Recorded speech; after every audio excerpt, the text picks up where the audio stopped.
Right, good morning, everybody, and welcome to this special council meeting where we're going to be hearing submissions on the interim speed management proposals. We've got a fairly full next hour and a half.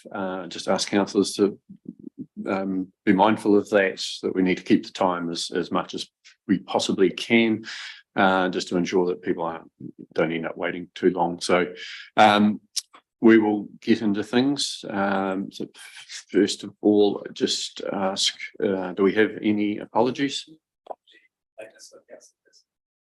And apology for lateness for Councillor Percival.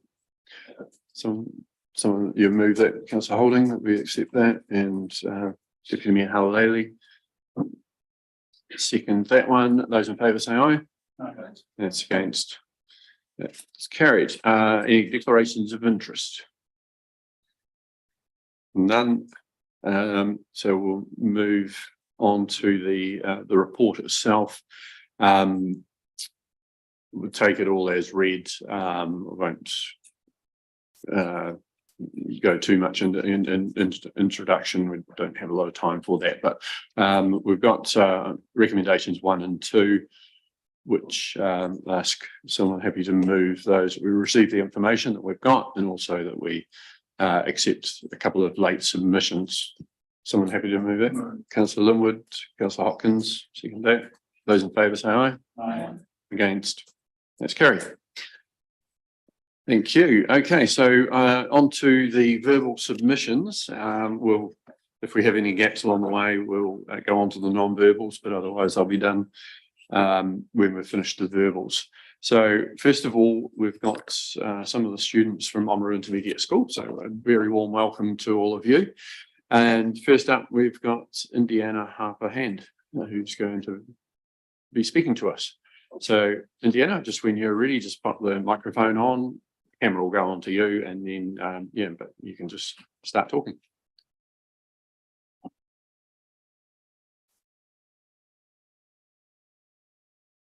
Hi, my name is Indiana. I'm here to talk about the proposed speed management plan and how I also think that 50 kilometres per hour is way too fast. First of all, I'd like to thank you all for taking this into consideration, because not everyone agrees with changing the road speeds to 30. Changing the road speeds will make a big increase in our safety, and it will lower the chance of being severely injured when being hit by a moving vehicle. One of the reasons the traffic and speed is a problem at the moment is because a lot of people get dropped off and picked up from school. This means there'll be more traffic around school. More reasons why the traffic is so bad is because this is a normal time for people to go to work, and also because of all the roadworks that are present at this time. I think that one of the reasons why there are so many people dropping their children off to school is because they don't think it's safe to let them walk or bike to school. One of the concerning things about lowering the speed limit is that not everyone will know or follow the new one. One way you could deal with this, and I recommend, is to put a post up on your Facebook page to inform people of this change that is about to happen.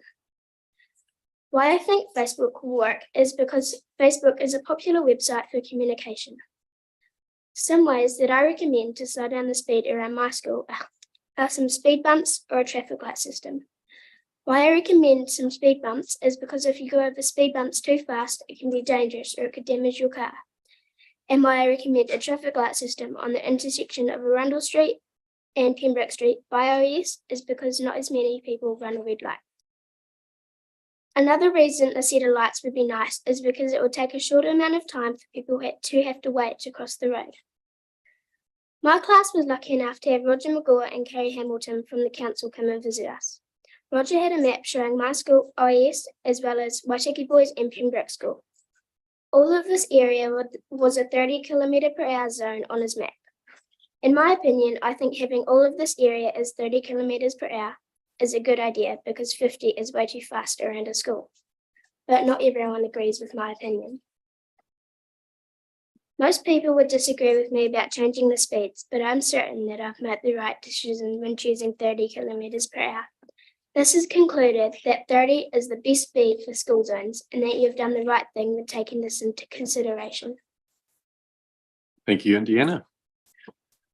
Right, councillors, do we have any questions? No, everyone's very happy with your submission, obviously. So thank you very much. Oh, no, we do have one. Councillor Holding. Thanks for your submission. It's very well thought out. I just see one of your sentences you said one of the reasons the kids are getting dropped off school and picked up again causing more traffic. Though I'm aware you councillors can't really do anything about the issue. I think there probably is some things we could do. Could we support like safer cycling routes or do some programs to get kids to know more bike safety? Do those sorts of things? There are probably some opportunities to look at it from a different. Yeah. So total agreement with your question there.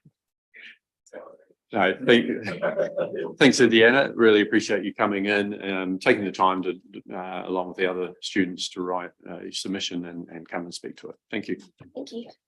Okay, next we've got Jasmine Henson. So welcome, Jasmine. Thank you as well for coming in. And just when you're ready, press the button and away you go.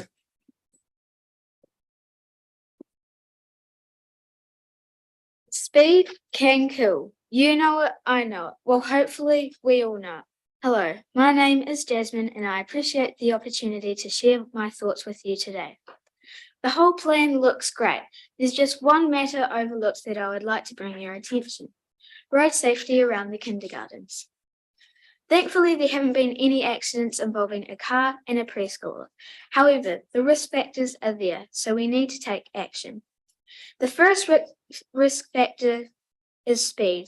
Most kindergartens are on the back street and often drivers go faster than they are meant to. The police don't have time to monitor all the side roads and drivers know it. If a preschooler suddenly ran across the road while a driver was going faster than they were meant to, who was to blame, the driver or the preschooler? Lowering the speeds around kindergartens would help improve safety for pedestrians and especially small children. The second risk factor is the lack of pedestrian crossings near the kindergartens. Crossings would provide a safe space for parents and children to cross the road safely. It might also slow down drivers. It also provides an opportunity to teach children how to cross the road while they are still young. In conclusion, lowering the speed limits and adding crossings would be a great idea and make it a whole lot safer for our community. But let me ask you one more question. If you were a parent, would you stand for this? Thank you. Thank you very much. Good question. Back to us. We'll go with Councillor Holding and then Councillor Hopkins. Thank you for your submission. That really stuck out to me, your point about the speed limits around kindergartens, and I just do ask our roading team if we are looking at them, and if not, why not? Because it does make sense that toddlers being that height probably don't have the rationale of road sense around them, and they are probably a more dangerous height to run out on the road. So just ask Mr. McGaw to respond to that. Yes, thank you. Through the chair. At this stage, the program is for safe speeds around schools, as indicated by Waka Kotahi's speed management plan. However, we are including kindergartens as part of the wider scope as much as possible, such as Mahino Kindergarten, which is directly opposite Mahino School. Thank you. Councillor Hopkins. Thank you, Mr. Thank you, Jasmine, and Indiana and all the other submitters. I'm astonishingly impressed with the logic and the thinking and the writing of your submissions. The presentation is excellent, and you are all to be congratulated in that respect. I was just interested, do you have any particular locations for pedestrian crossings that you would like? Because one or two other of your classmates have suggested a pedestrian crossing at OIS. Or near the intermediate school as well as the kindergarten. So do you have any particular locations for the pedestrian crossings you mentioned? Well, mainly outside Pakahi, and I think there's a kindergarten there, and Holmes Kindergarten, because that's off the main road and in the back streets. So yeah. Thank you. Thank you for that. Councillors, any other questions? No? Thank you, Jasmine. Appreciate you coming in. Right, next we've got Logan Ingersoll. So, welcome, Logan. And just go for it. I should have mentioned too earlier, councillors, that there is a bell, so it will ring at 4 minutes and again at 5 minutes. So just if we get that far into any of the submissions, that's what's going to happen. Anyway, Logan, it's all over to Good you. morning. My name is Logan Inkersell and I like to ride motorbikes and I also enjoy farming. I'm here to talk to you today about the Interim Speed Management Plan. I believe we don't need to put in different speeds. We just need to make kids more aware of the roads surrounding them and put in a couple speed bumps around school.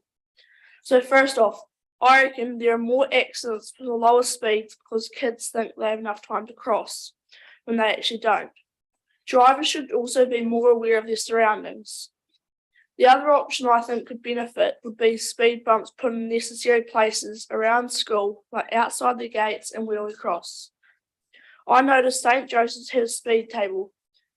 So in my opinion, I think all schools should have one, especially primary and intermediate schools. So in conclusion, I reckon we need to spend more money on education, teaching kids to be safe around roads, and other option is speed bumps outside of school. Thank you, Logan.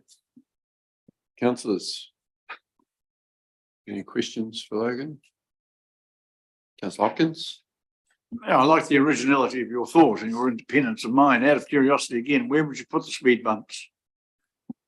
I would suggest putting them outside of Omra Intermediate in Pembroke and other schools surrounding North Otago.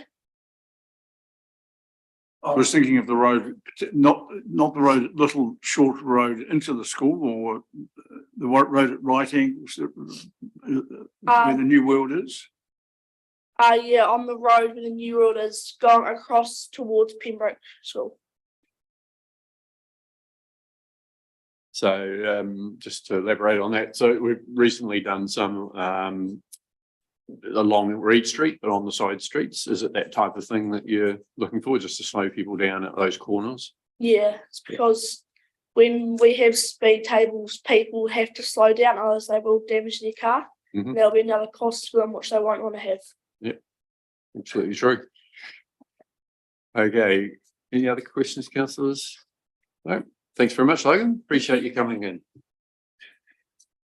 Next, we've got Amy Lee Hopper. So,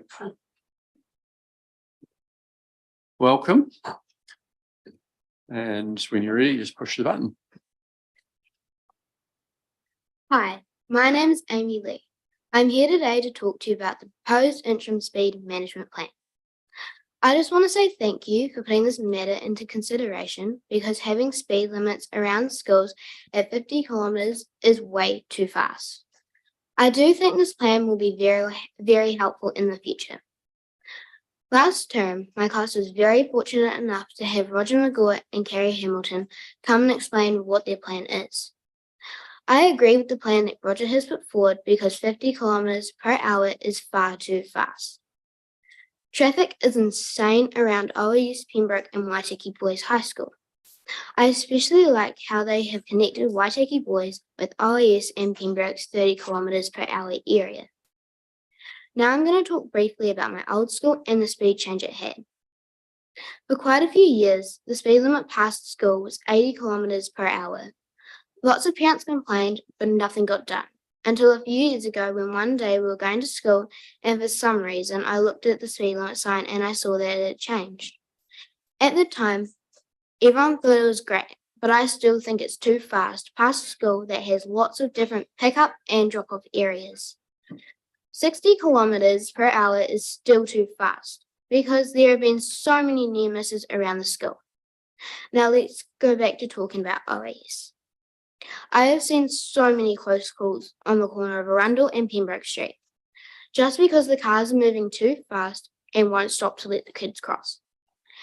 This change will help lower the crash rate. But let's just say if there was a crash, it might not be as bad if the speed limit was 30 kilometres per hour. Most people won't like this idea because they have to slow down by 20 kilometres.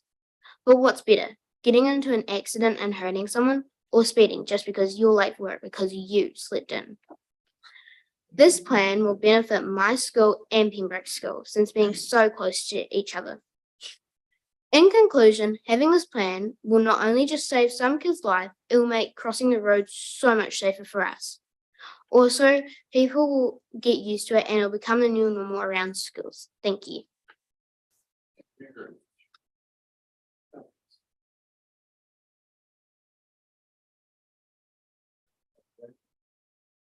Thank you for your submission. Really good work.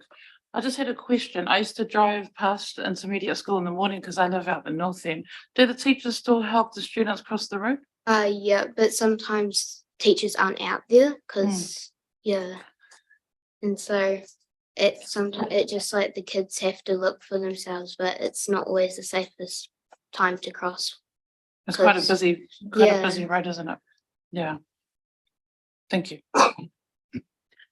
Do you find people are pretty good at stopping at the pedestrian crossing? Yeah, because normally they stop, but there's a few people who just keep going and won't let them stop. Yeah, a bit of education for some adults too, I think. Yeah. Anything else, councillors? No, thank you very much. Really appreciate you coming in, Ainley, and everyone else. Really good to have you here today, and it's good to have some different perspectives. And as Councillor Hopkins said, really appreciate the different thinking that you bring into this process. So, thank you. We look forward to possibly seeing some of you maybe at the annual plan hearings. I hear a number of you have got submissions in on that, so look forward to that. Thank you. Thank you. Have a great day at school. Yes, thank you.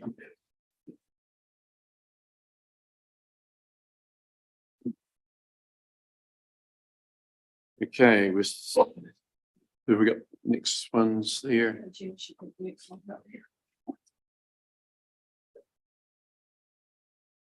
wait and see whether we've got next speakers. Looks like we do have. They came to my class, schools.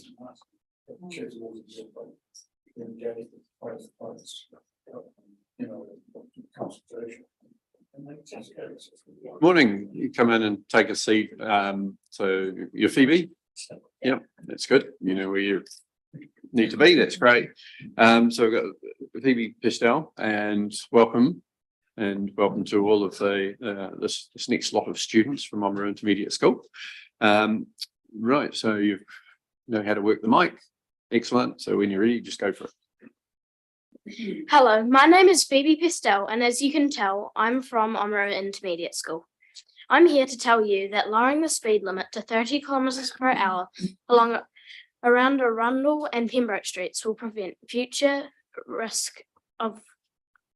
vehicle accidents, and most importantly, it will reduce the risk of kids getting hit by cars, trucks, or any motorised vehicle. Firstly, who will benefit from lowering the speed limit from 50 to 30 kilometres per hour along these busy streets? Kids. Kids on bikes who are on the roads with cars, kids on scooters, and kids walking to and from school who cross the streets. I ride a bike to school every day. When I'm cycling the streets around OIS, they are busy, they are narrow, and there are also lots of parked cars that I have to avoid. A car coming past me at 50 kilometres per hour is just too fast for my liking. It's also quite frightening when they go past closely, especially while I'm busy going around a parked car. Reducing the speed limit won't stop cars coming past me, but at least they'll be going much slower while doing so. This makes it safer and less scary for me and other cyclists. 11 and 12-year-olds like me from OIS and the younger children who go to Pembroke School aren't great at crossing roads. We don't always judge how fast vehicles are going and therefore don't quite know when to cross the road safely. The council can't control this, but what you can control is the speeds of motorists in this area. Evidence shows that safe speeds really are saving lives. At 50 kilometres per hour, a person walking or biking has an 80% chance of death if struck by a car. At the 30 kilometres an hour level, the risk of dying drops all the way down to 10%. To give some proof of this, Auckland Transport has found that roads where speed limits were lowered to 30 kilometres per hour have experienced a 47% reduction in deaths. That's not just a big statistic, it's actual lives that have been saved. The current Minister of Transport, Michael Wood, said way back in 2021 that tackling unsafe speeds is one of the priority actions in Road to Zero, New Zealand's road safety strategy, which aims to reduce deaths and serious injuries on our roads by 40%. It's 2 years since he said that, so we need to make that happen now. In conclusion, I think that 50 kilometres an hour along the streets in question is too fast. The government wants safer roads, I want safer roads, every student at the schools concerned wants safer roads. There's plenty of evidence that proves a 30 kilometres an hour speed limit will achieve what we all want. Thank you, Phoebe. Councillors, do we have any questions? Councillor Hopkins? Phoebe, thank you very much. Look, I have two questions. You talk about the risk of students being hurt. Are you aware of any actual instance where there has been a collision or an accident or an injury to a pupil at the school, or Pembroke or OIS? Not yet, but there has been some very near misses that have Okay. been happening. The other question, you talk about cycling, and I'm pleased to hear that you do cycle to school every day. Some of the people who've submitted on this say it's not just the area around schools, but the roads more generally. And I'm wondering, would you feel safer if you could cycle on the footpaths? Well, there usually is quite a lot of pedestrians walking on there, so sometimes it's harder to go on there as well. So it's kind of just two decisions that you have to make, but quite hard decisions. Thank you. Well, just a quick question. One of the things that they do in some places is that they have separation, like with a painted line along the middle, and so pedestrians on one side and cyclists on the other. Would that work, do you think? Yes, that could work, but the streets are quite narrow and there's a lot of parked cars on both sides, so there wouldn't probably be enough space for that. Right. Maybe. Yeah. No, thanks for that. Thank you very much for your thoughts. Oh, Councillor Blackler. Just the question, Rick, you mentioned the near misses. Do schools encourage students to report those so that they collect information on that? I think so. Yeah, I think so, but they just don't really know how to stop it because there's been quite a few. Thank you. Thank you very much. Next, we've got Jayla Lamb. And good morning to you. Welcome. And when you're ready, just push the button and away you go.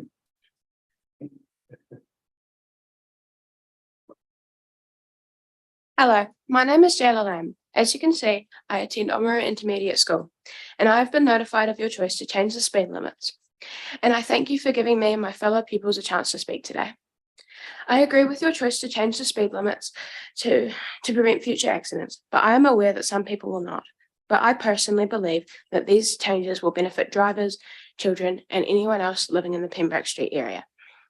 While we have had no severe accidents, which is a surprise, but considering the amount of children who are oblivious to cars, bikes, and other road vehicles, the majority of OAS students are very irresponsible on the road, and I can imagine that Pembroke students aren't any better, as they are small and that will leave them out of cars' view. I consider the 30 kilometre speed limit a solution for these issues that we are destined to face if the speed limit is not changed. That way, things are moving slow enough so that nobody gets harmed, but at the same time, people can get where they need to be without hassle. So it's a win-win for both parties. Now, I am aware that Waka Kotahi is busy dealing with the aftermath of Cyclone Gabriel, but when it comes to the other roads, I believe we can act now and we can change these speed limits as quickly as possible. I thank you for listening, and I hope you take these ideas into consideration for the benefit of me, my fellow students, and the rest of the townsfolk. Thank you, Jayla. Councillors, questions? Everyone's happy. Thank you very much for coming in and for your submission. Really appreciate it. Next, we've got Evan. Evan Anderson, welcome to you. And I'm looking forward to what you've got to say. So just when you're ready, push the button and go for it. Hi, my name is Evan. I like to play rugby, also like to ride my motorbike. I'm here to talk about the speed management in front of schools and preschools. Last term, Josh, our teacher aide, and Mr. Mylan took us out in front of the school, and Josh went 50 Ks and 30 Ks. And 50 is just too fast because if there's a kid running in front of you, that you have no time to slow down. And 30, it's just too slow, and you'll get too many complaints about the speed limit and you will just get sick of it. But 40, it's good. They can react good. There won't be as many complaints from parents. We can do 40 if we design it well. We should put some speed bumps and some crossings in front of preschools and schools. And maybe if we're lucky, we could put some diagonal crossings like in Dunedin when you can cross any direction. Very much. Councillors, any questions from you? Councillor Hopkins. Yes, Evan, thank you very much. Another variation on the theme. A number of you have referred to this experiment with the car. Did the driver go past at 40 as well as 30 and 50? So did you see the car go past at 40? Yes. So you're quite what you saw convinced you that that's the right speed, better than either of the other two options. Yeah. Thank you.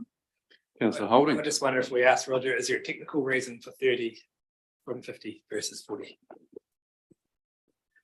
Through the chair, yes, there is. Waka Kotahi have carried out some research into the matter and have discovered that there is a strong chance of surviving and avoiding serious injury for a child if the speed limit is at 30 kilometres an hour, other than any other speed limit. So that's just to confirm around urban areas where there's a built up area. Thank you. Any other questions? Councillor Halali. Probably just for Roger. So that's what their recommendation is, but what Evan is saying, if you put in some safety measures like speed, like bumps and things to help mitigate it, could that be considered? Through chair. Yes, those measures can be considered. However, unfortunately, we're mandated to either 30 or 60 kilometres an hour for speed limits. The other option is to consider variable speed limits, which speed limits that are set for certain periods throughout the day as an alternative option. Councillor Holding. Hopkins, sorry. Just following on from that, with the variable speed limits, is it still 30 and 60, or might the speed be different from either of those two options? Through the chair, no, it is just 30 and 60. Anyone else? Okay. Well, thanks, Evan. Appreciate you taking the time to write your submission and come in and speak to it. And last from Oamaru Intermediate School, we've got Tom Dukes. Welcome to you, Tom. My name is Tom Dukes. I'm going to talk about what I think should happen regarding the Interim Speed Management Plan. I very strongly support making things safer around schools, and the idea that I am proposing will cost money. But how much do you think a child's life is worth? I've done some research and found that at places where speeds were lowered had a 20% drop in deaths and serious injuries.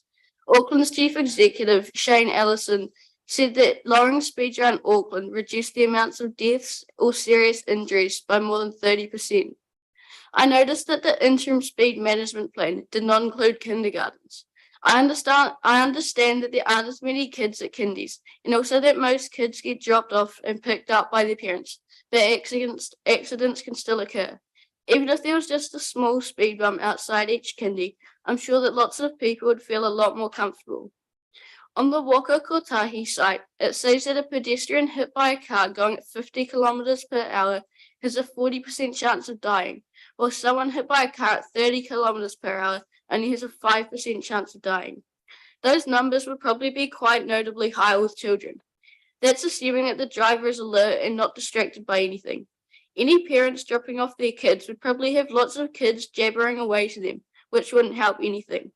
If you can remember being a child, then you should be able to remember that despite parents' best efforts to train their kids on road safety, children are excitable and can sometimes be bouncing a ball or distracted by some other form of entertainment, which can result in being hit by a car or a bike. I think that there should be a crossing on the side of the road closest to Hayward Street, like the one outside of St. Joseph's. This would slow down cars and guarantee kids a safe crossing. But there's one problem. I've seen cars go hooning up to speed bumps, then slow down to go over them, and then go speeding off again.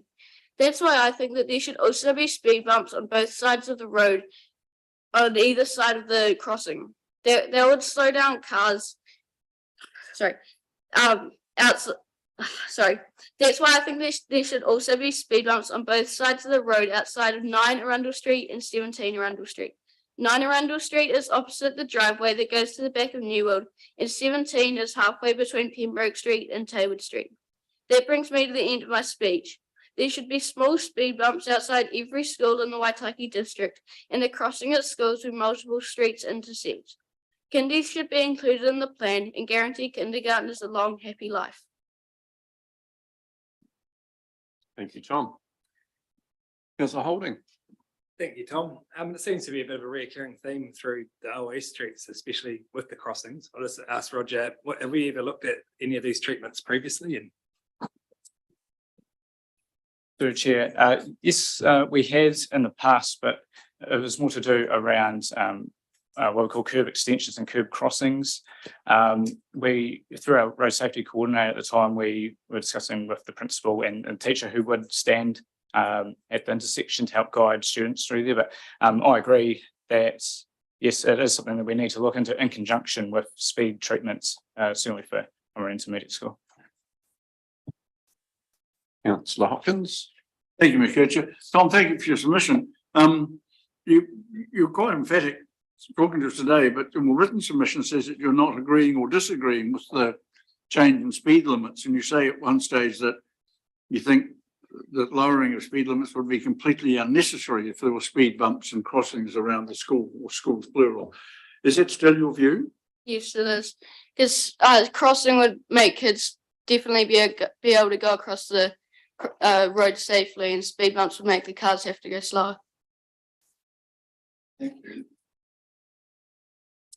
Okay, nothing else. Thank you very much to all of you for coming in and again, just giving a different perspective to some of the other submitters. So yeah, particularly for those of you who are cycling or who are walking to school and dealing with some of the issues yourself. So really appreciate you taking the time. Thank you very much. Councillors, we now have John Gemmell from Becker Consulting on behalf of the Ministry of Education online, and he'll be just zooming in. So just connecting through. So welcome, Jono. Great to have you giving us submission here today. Just when you're ready, just happy for you to say what you need to say. Thank you. G'day. Thank you very much for having me. My name is Jono Gemmell. I'm a graduate planner at the firm of Becker, and I have the following qualifications and memberships. I have a Masters in Planning from Lincoln University, and I'm a graduate member of the New Zealand Planning Institute.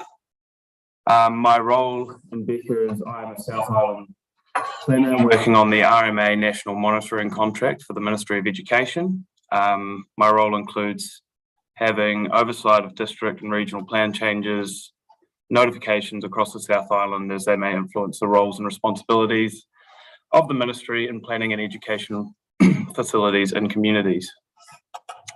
So we posted a submission which supported the Waitaki District's Council's Safer Speeds Around Schools Interim Management Plan, which aimed to create safer road conditions around schools and reduce the risk of accidents involving pedestrians and vehicles. The ministry seeks that all schools including those in phase 2, should have a permanent speed reduction outside their premise, as schools are used by students, teachers, and the public outside of normal operating hours, and just to provide consistency across the district. The ministry also also seeks further reduction of the speed limit outside Five Forks School to 30 k's an hour, in line with speed limit reductions sought for rural schools across the country. And the ministry also seeks to work with the Waitaki Council to ensure safe road network is provided for all users, and appreciates the opportunity to provide feedback. Thank you, Jono. Just to go to Councillor Holding with a question. Thank you, through the chair. Thank you, Jono. I just see a request there for the O'Kane's and Makarua School for Five Forks. Do you know what are the road user numbers there that you're going off? For O'Kane's and Makarua schools, they're actually reasonably similar around O'Kane's. It's not a high volume road for that school there. And then similar for Makarua as well. So we're just sort of basing it off the consistency of what's been sought by the ministry across New Zealand and what's been implemented across New Zealand by other councils. Thank you. Councillor Hopkins. Thank you, Mr. Chair. Thank you, John. I'm just curious. You say you want, or you say the ministry wants permanent speed limits outside all schools. That includes weekends. I mean, the thing is, you make the assertion that schools are used outside school hours, and we know they are occasionally, but there's no evidence as to the frequency of use or anything of that nature. And the Waka Kotahi itself says you can have variable limits if you wish. So clearly there are two government departments at loggerheads as to what is optimum. So I'm just curious to clarify, the ministry's position is 24/7, is that correct? Speed limits? Yes, so we want to provide, just general consistency in those areas. So I think with the sort of floating speed limits, it sort of sets precedent where people might be using it outside of school hours and then just maintaining the same speed when it is in school sort of pick up and drop off time. So we would like to see it permanent, just to see consistency across those speed limits for those areas and just, maintain it 24/7.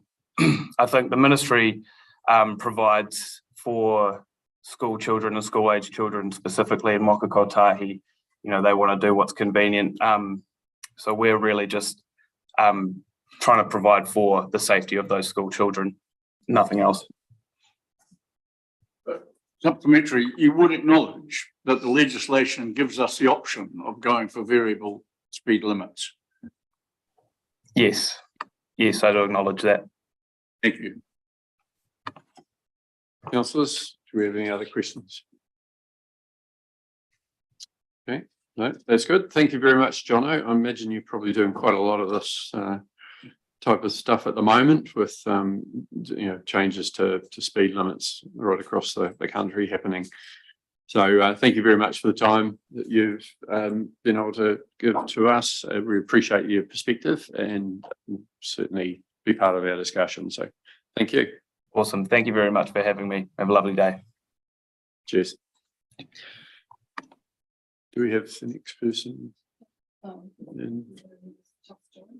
So we've got another one by Zoom, the CCS Disability Action, and we've got an apology from Jackie Eagleson, who isn't going to be joining us, but Mary O'Brien will be.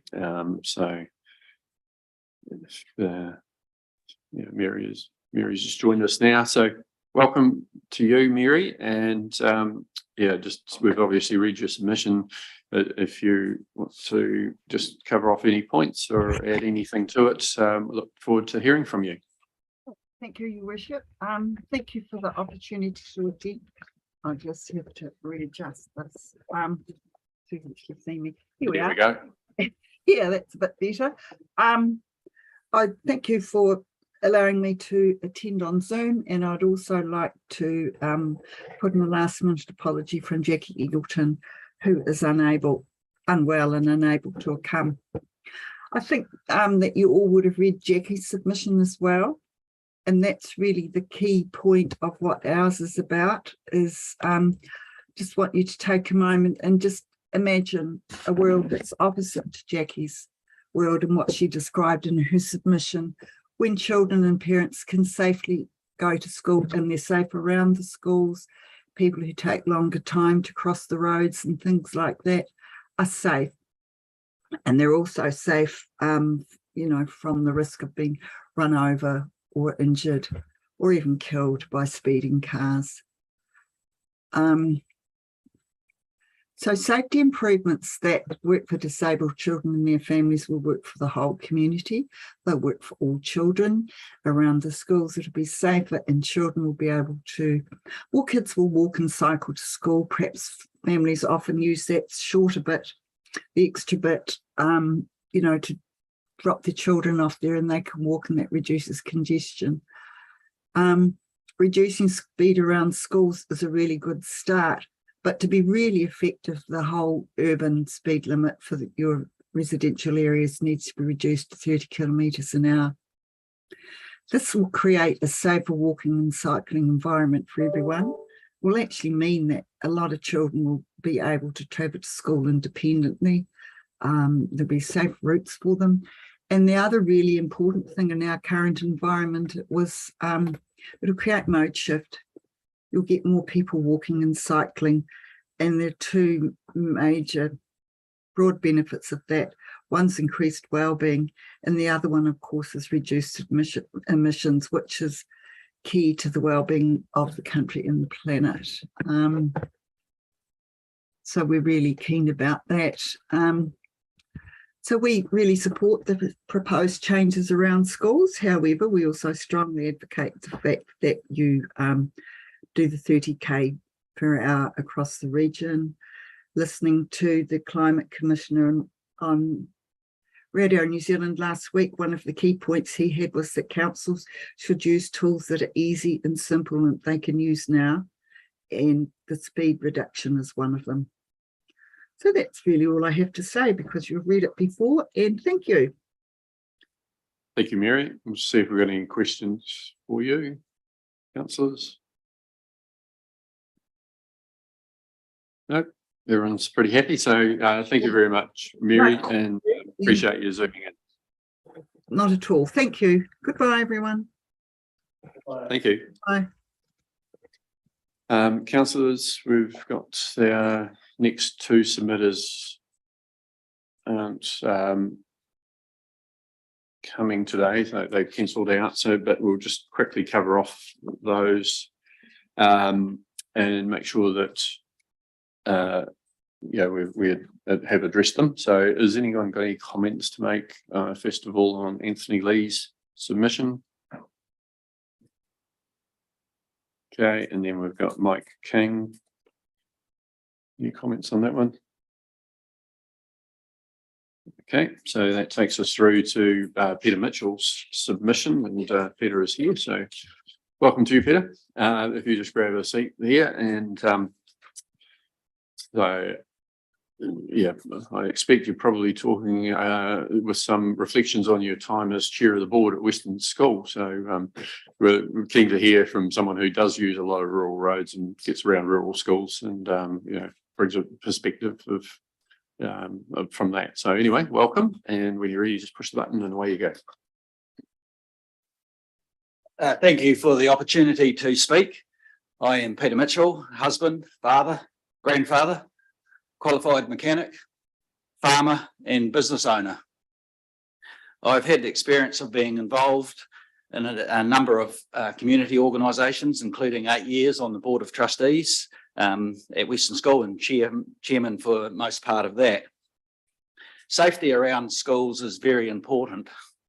I'm supportive of an approach of an appropriate practical speed reduction around schools that considers all members of the community.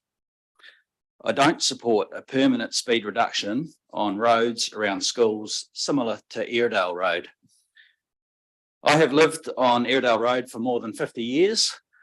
Airedale Road is a busy road used by holiday makers travelling to the lakes, sports participants going to the park, businesses and residents going on with their lives, and people travelling to and from work. We, and I say we, it's Rosedale Farming Company and the Top Flight, the businesses that I'm involved with, talk about road safety around the Western School at our health and safety meetings on a regular basis. There are about 193 school days in a year, so that's about 53% of the time. My observations of travelling past the school over the years would suggest that there is about half an hour of drop-off time and about half an hour of pick-up time. That's about 4% of a 24-hour period. It is easy to drive at a reduced speed when conditions present, such as drop-off time and pick-up time. And this is something that we have done over the years, the many years of travelling past this particular Western School. It is challenging to travel at 30 kilometres an hour when it's not necessary. And I've been testing that theory, knowing this is coming along. I believe there would be more respect and buy-in with a temporary limit. I acknowledge that there would probably be an increased extra cost to a temporary limit, but there is also a cost to a permanent limit. A financial cost to business of time, ultimately affecting the price of what business produce, which you and I as consumers have to pay for. A social cost of frustrated drivers having to legally travel too slow when it is not necessary. And perhaps collect traffic fines and demerit points on a Wednesday evening or a Sunday morning. I am supportive of an adjustable speed limit on main thoroughfare roads like the Ardgown and Airedale roads, focused around drop-off and pick-up times. This would be, in my opinion, far more practical and inclusive for all road users and provide the most important outcome for safety around schools and our whole community. Thank you. Thanks very much. Just a quick question from me, and sort of knowing a little bit about Western School as well, but you've talked about that short period of time of drop off and pick up and so forth. Are there other times outside of normal school hours when the school gets much use at all? How often would you say it might be used in the evening or anything like that? Or of course the hall's across the road from there, but is there much that happens out of school hours? In my experience of the years that I've lived on Airedale Road, I would say, look, it's changed a lot in terms of the number of vehicles there, picking up and dropping off. But outside those hours, I would suggest it's very quiet. Like I know when we're harvesting, for example, on our arable farm, we're driving machinery and trucks, and we try and avoid, as I wrote in my submission, try and avoid those times. But we have noticed that if we can avoid those times, it's only a 20-minute window, and then we'll move our machinery. But sometimes we've got to, cart grain up and down at harvest time. It's a busy time, and we just drive really slow. And as soon as you get past that period, the Airedale Road's clear. There's no cars. There's very little children. One or two. As some of you know, I go running around the place occasionally, and I see kids running around all around West, playing and walking the streets all around West and away from the school, just as much as, or probably more so than you do around outside school hours. So, based on that, we'd have 30 Ks everywhere, I guess, but I'm not suggesting that at all.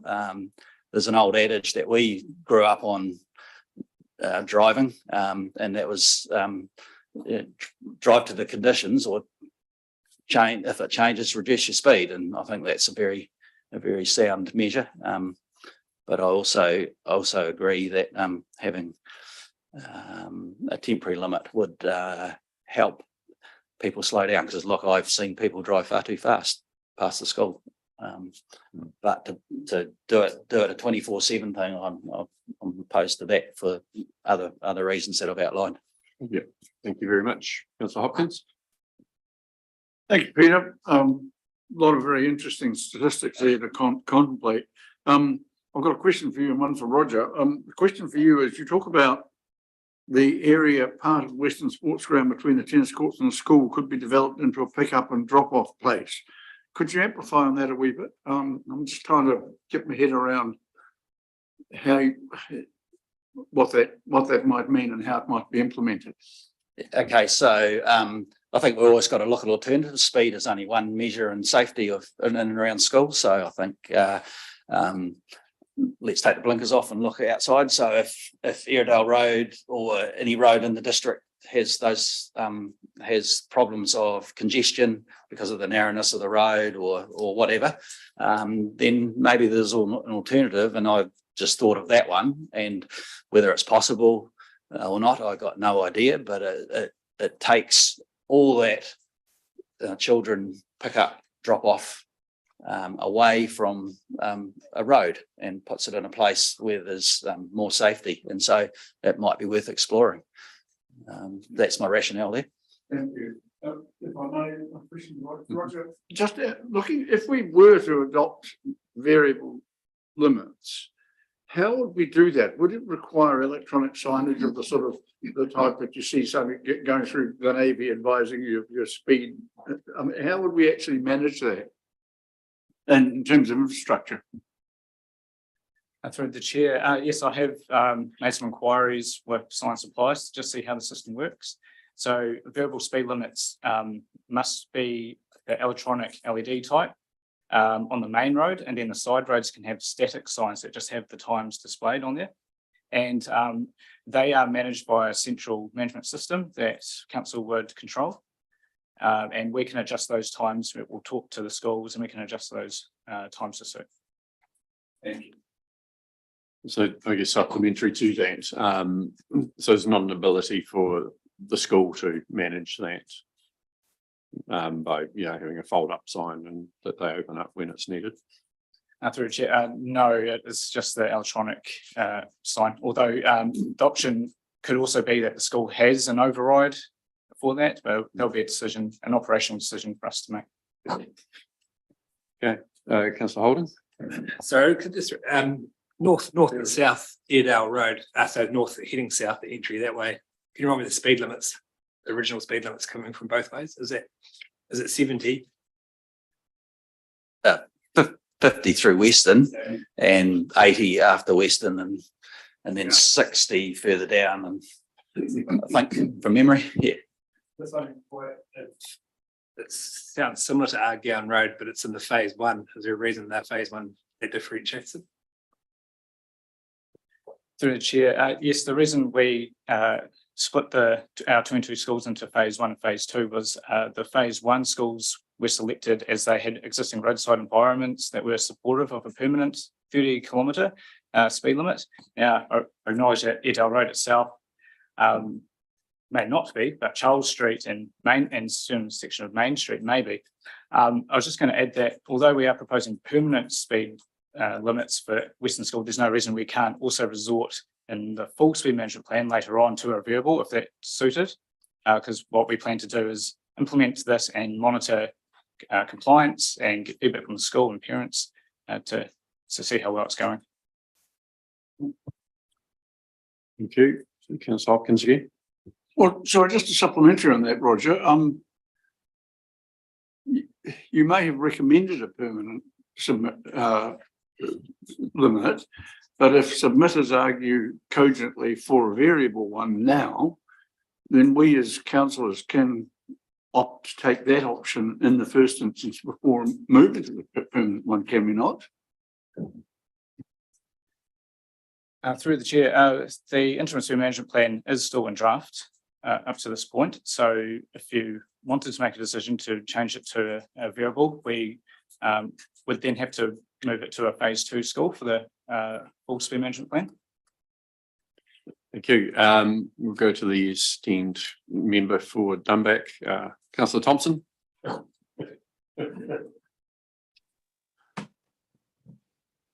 I may be unwell, Mr. Mayor, but I'm not stupid. I'm actually the member for Waihemo. Yeah, but you're restricted to home at the moment, but carry on.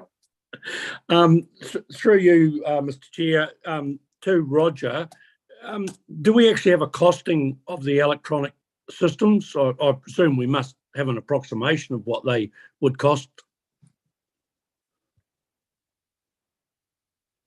Through the chair, yes, we do. Permanent signage is estimated to cost $3,500 per school, whereas the variable speed signage is $15,000 per set for each school. So that's two signs.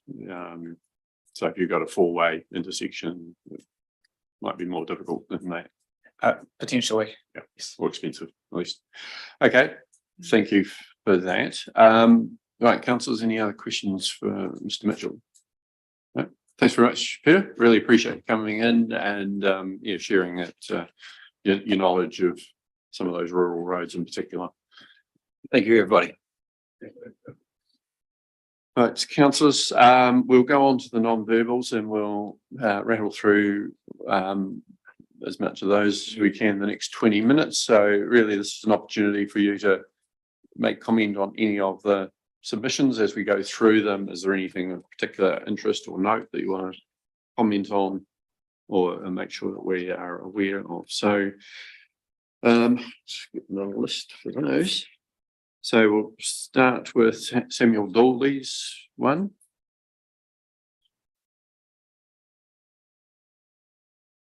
Nothing there, so we'll just keep working through. So just holler if you've got something. Michelle Kitchen. Yeah. Councillor Hopkins. Sorry, I'm just trying to locate this. There's a reference to being on State Highway 8.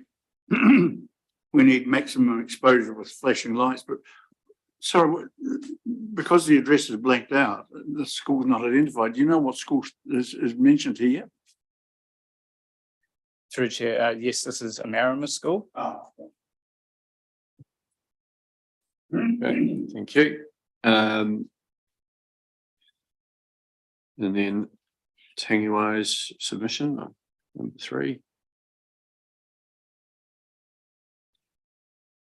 Ella Bartlett. Julie Adwan.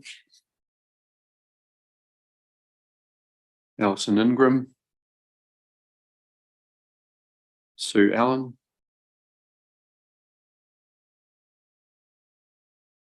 Lucy Tremewan. Councillor Hopkins. Yeah, I'm just trying this. The question I had with this is basically when is Duntroon's not on the list at the moment, is it? So there has been debate there about the speed past the school. At what point is it likely to become something for our consideration? Or will it simply be up to Waka Kotahi because it's a state highway? Through chair, yes, that's correct. The Waka Kotahi Interim Speed Management Plan included Duntroon School. So we're going to be working collaboratively with Waka Kotahi on the implementation because it will affect Livingston Street, for example, a local road off the highway. But we do await their plans. Yes, just supplementary to that, I did see the map. It struck me that Livingston Street is almost inconsequential. The key one is the state highway. And I wondered, to be perfectly honest, why on earth we're even bothering with Livingston Street. I mean, is that an empty gesture? Through chair, as part of the speed management guide, we need to have a look at areas 100 metres at least from the school gate. So it would make sense to also look at Livingston Street, which runs adjacent to the school and their main drop-off point. I think, yeah, the nature of it, people will be going slowly anyway, but also there does need to be warning on that street that they're going to, if they can't remember which way around it goes, is it they have an entry off the highway or entry onto the highway. It's a one-way thing, but yeah, it's basically they need to be either notified that they're entering the overall speed restriction area or they're leaving it one way or the other. Councillor Cowles, your neck of the woods. Yeah, look, I was just wondering how much feedback and submission we can have to Waka Katohi around that. I'd like to, you know, certainly support that. There was school sports there earlier this year, and there was a major accident between 3 cars and people coming out of there, and we're very lucky that people weren't, you know, those times. That whole street is completely, you know, there's lots of parking down there, and it would certainly make certain sense to move that speed limit out a lot. I see a lot of people travel through Duntroon regularly at speeds greater than what they should be at the best of times, let alone that having a school around. So I'd certainly like to ask that we can support or put a recommendation to Waka Katohi if that's available. Thank you. Councillor McCain. I'd just like to endorse what Brent's saying. I believe it or not, I was educated there, and the traffic that whistles through there just it hums. So I think it's certainly got to be looked at because it's a one-way street, and the turn off is just around a blind corner. It starts to waiting to happen at some stage. Thank you. Right, moving to Matthew Harris's submission. Tennille Rupp. Sky Botha.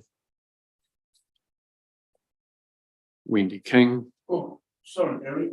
Councillor Hopkins. Just, I think this is Sky Botha's submission talking about Mahino.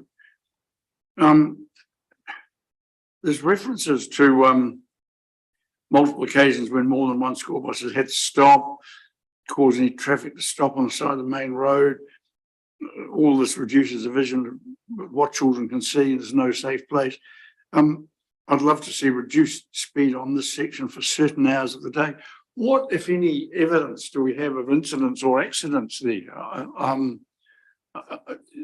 Assertions that things could happen don't often or don't always sit alongside stats that indicate that things have happened. So what do we know about Mahino and the problems this person is talking about?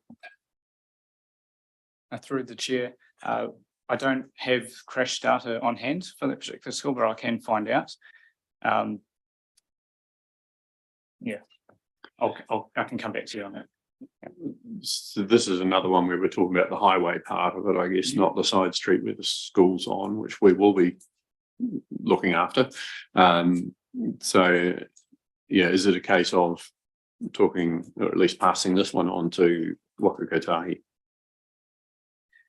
Through the chair, yes, we've got a good communication channel with Waka Kotahi's program manager for the safe speeds around schools rollout. So any feedback received from this public consultation round will be passed on for their consideration. And I can also add our discussions today to that. Thank you. Okay, next is Wendy King. Mahino Kindergarten. Rewa. Matt Hannigan. Oh, sorry. Can I just ask a question? I don't know who this should go to. Maybe to Lisa. If somebody just says Rewa, do we accept that as a submission? I mean, do we check these addresses?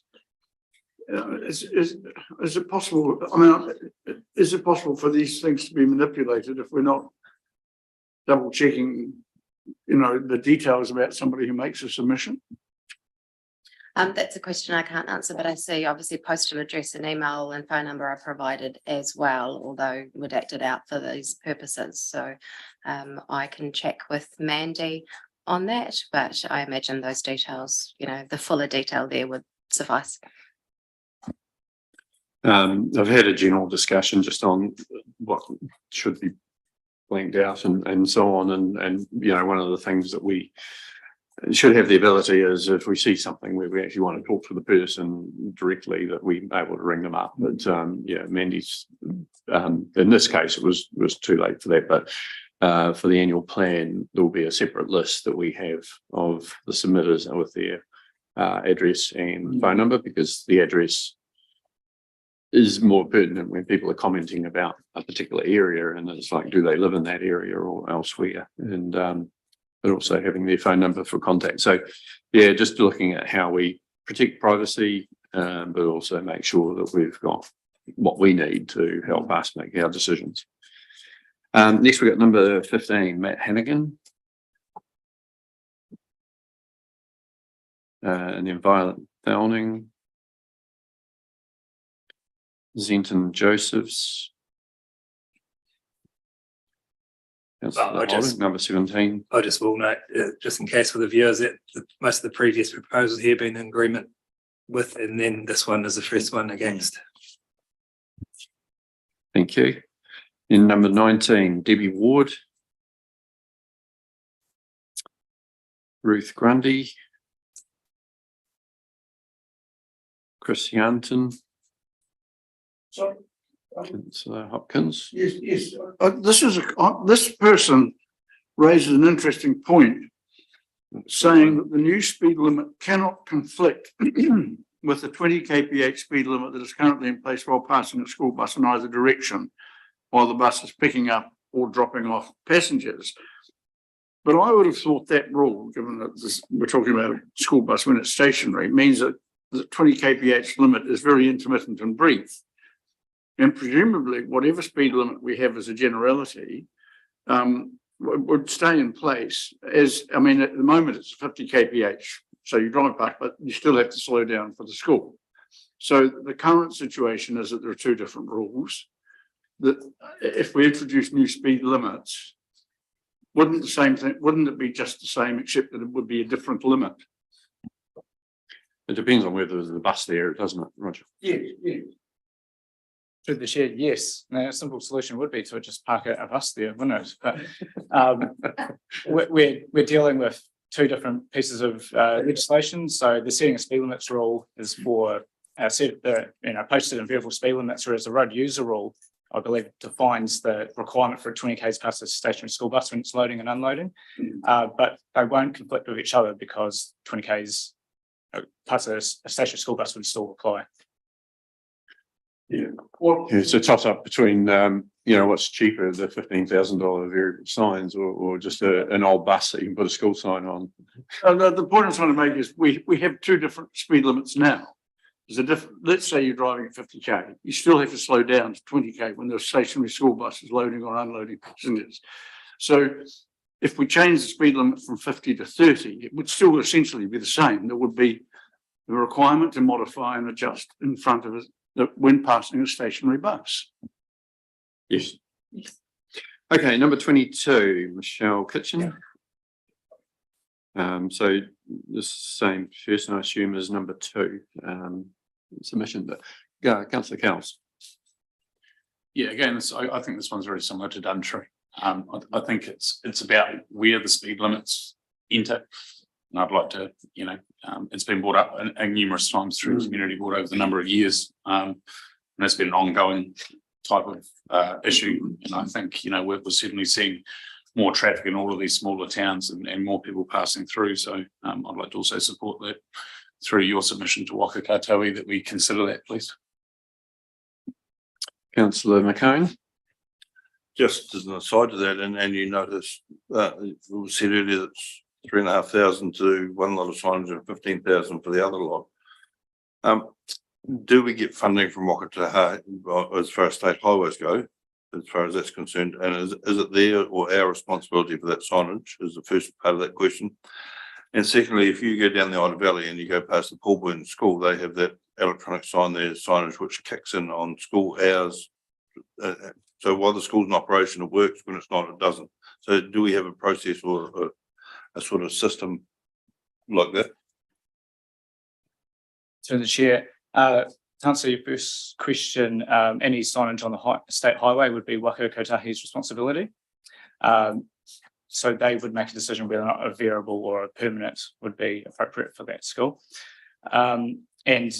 Yes, we can apply for funding for this at our standard FAR rate, and we have received funding for this first phase for the permanent speed limit signs. So as part of our next speed management plan, we'll have to make a separate application for the rollout of potentially more variable speed limit signs.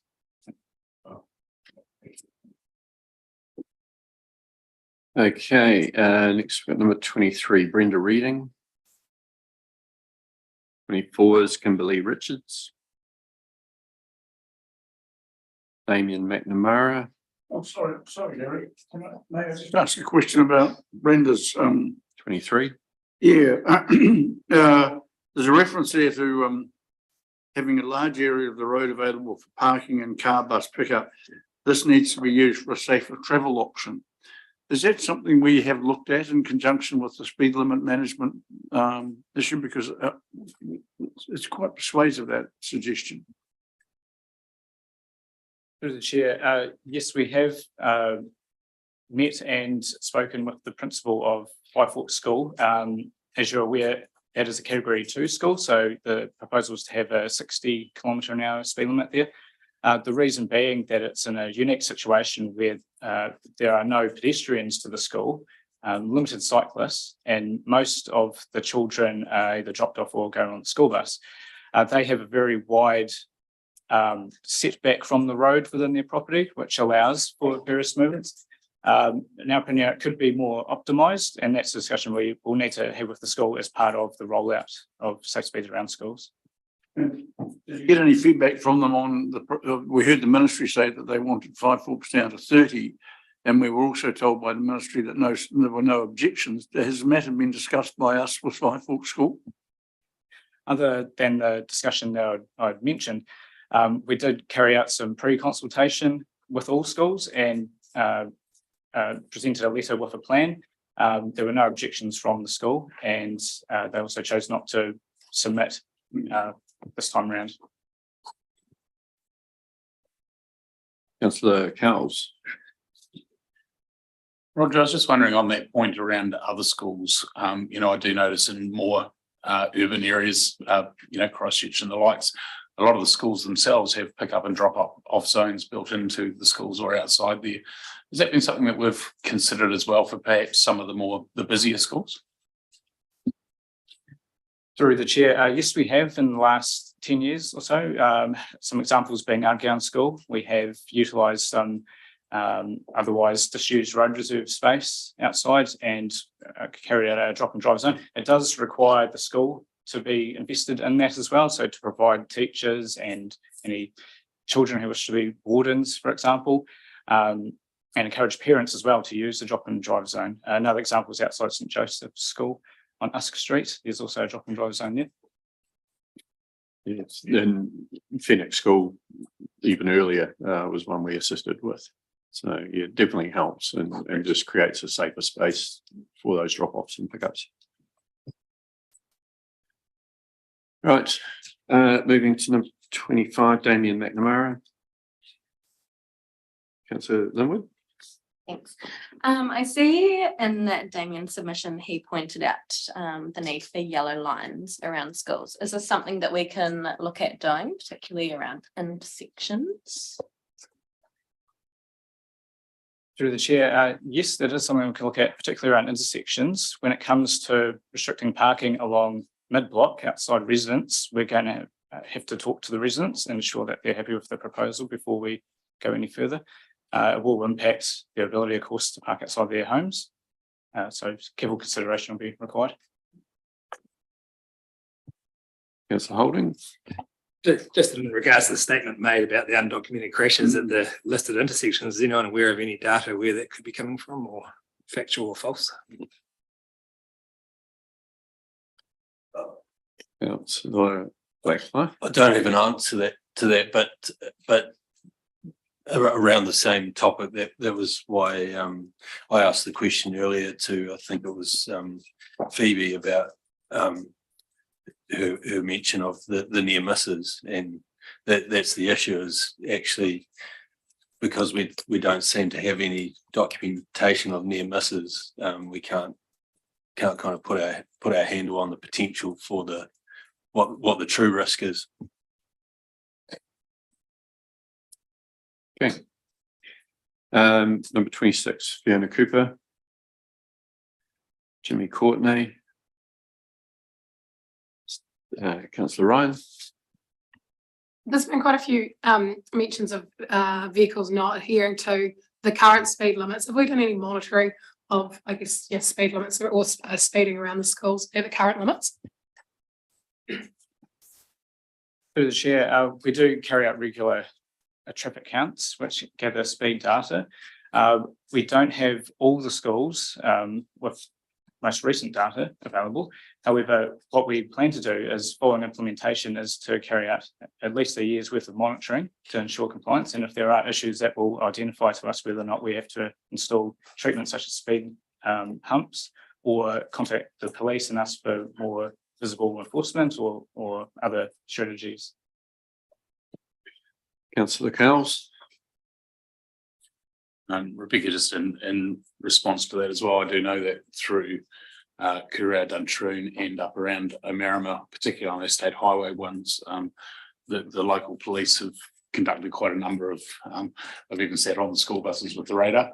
And so, but it has been brought to our attention that it is, it's quite a problem particularly on those state highway ones where people are slowing down from a greater speed close to schools. So, I know the police do what they can, but they can't be there all the time either. Yeah, there's certainly been a lot of ongoing campaigns around Omarama School in particular. I do wonder how good a pursuit vehicle or bus would be if they had to take off after someone.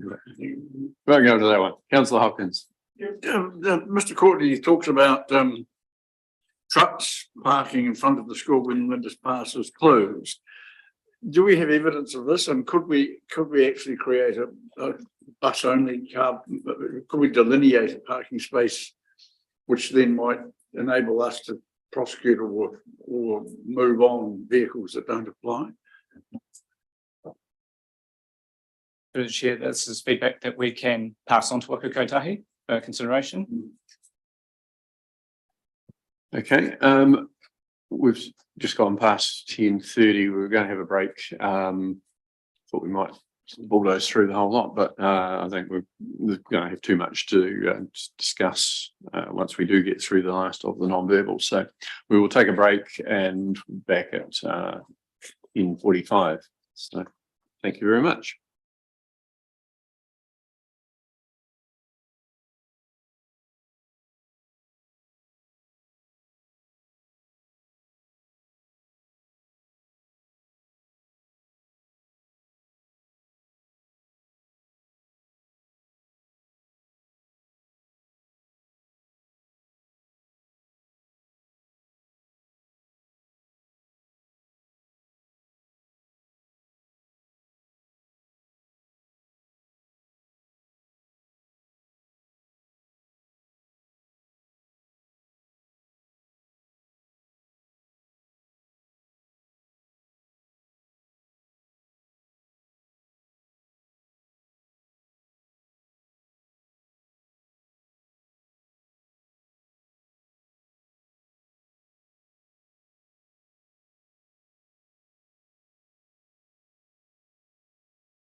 Welcome back, everybody, and we just got to carry on through the non-verbal submissions, and then we'll have some time for deliberations. So we got up to we've just done number 27, so now on to 28.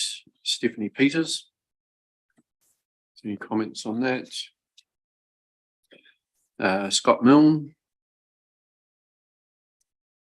Ewan Rusbatch. Yes. Councillor Hopkins. Roger, it's a fair point that he raises. Any change to a speed limit, slower speed must be policed. And he goes on to say that reduction of on Western Road and Artjarn Road are being ignored by a lot of road users. I know we don't police, but what assurances do we have about additional policing or monitoring of this if these new limits are brought in? Because they won't work if they're not monitored and policed. Through the chair, unfortunately, we didn't receive a submission from New Zealand Police on our interim speed management plan, but what we plan to do is, following implementation, we will carry out data analysis through traffic counts and supporting data, and then if there is an issue, we can raise that directly with the local police. Were you expecting a submission from the police, and do you have any reason as to why they didn't submit? Through chair, no, but we did send a pre-engagement letter to them, and unfortunately, we didn't hear any further feedback from them on the plan. Thank you. Next we have number 31, Mattis. And Carolyn Webster from Cartouche Limited.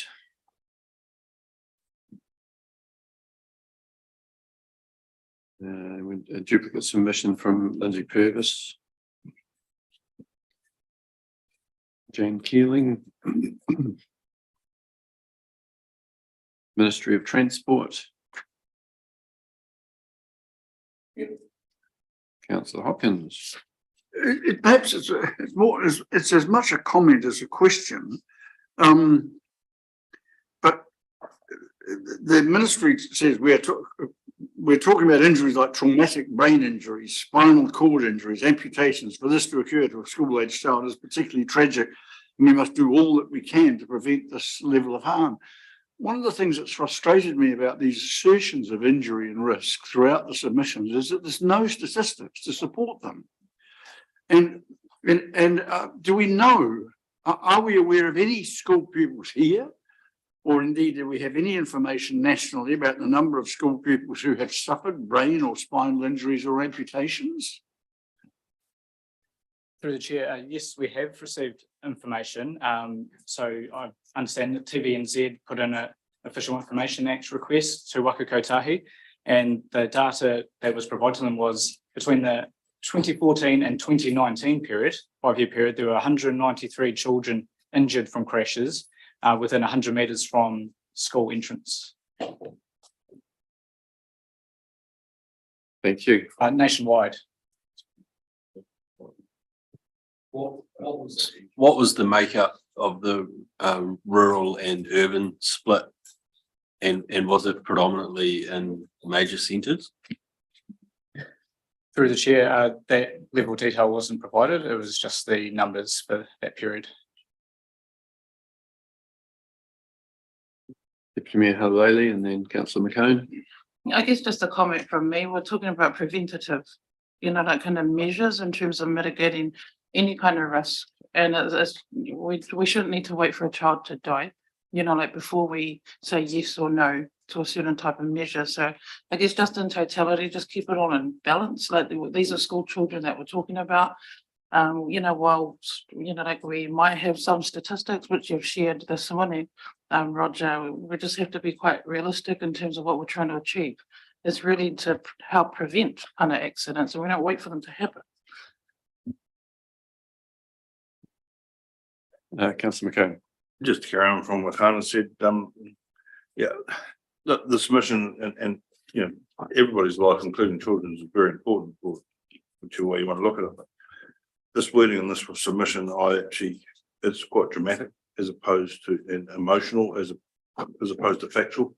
And yeah, I just stick to the facts, really. Okay, next we've got number 37, which is the duplicate one, Residents Association of Amarama, Lindsay Purvis. And then Councillor Hopkins. Roger, this amount of school thing that seems to be a real problem, and one very tangible solution that Lindsay suggests is to move the 50k signs out to where the 70k sign is now, and the 70k further out from the town boundary south. We can't do that because it's a state highway, but we can lobby Waka Kotahi to do so. Are we doing so, and is there any indication that they would be willing to consider this? Through the chair, yes, that's correct.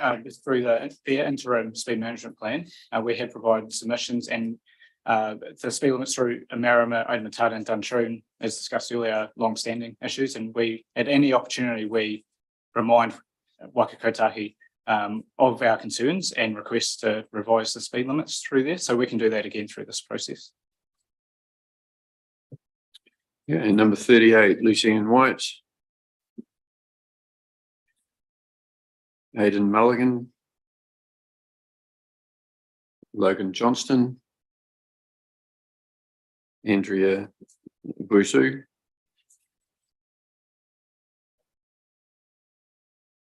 Eden Ma.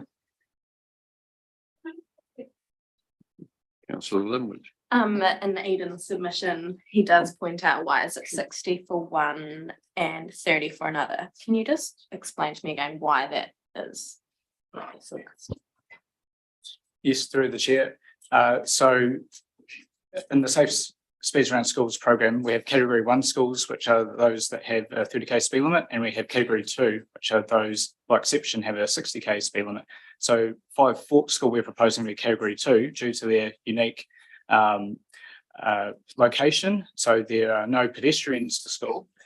There, I understand 1 or 2 cyclists, but the vast majority are being dropped off, picked up either in private vehicle or by school bus.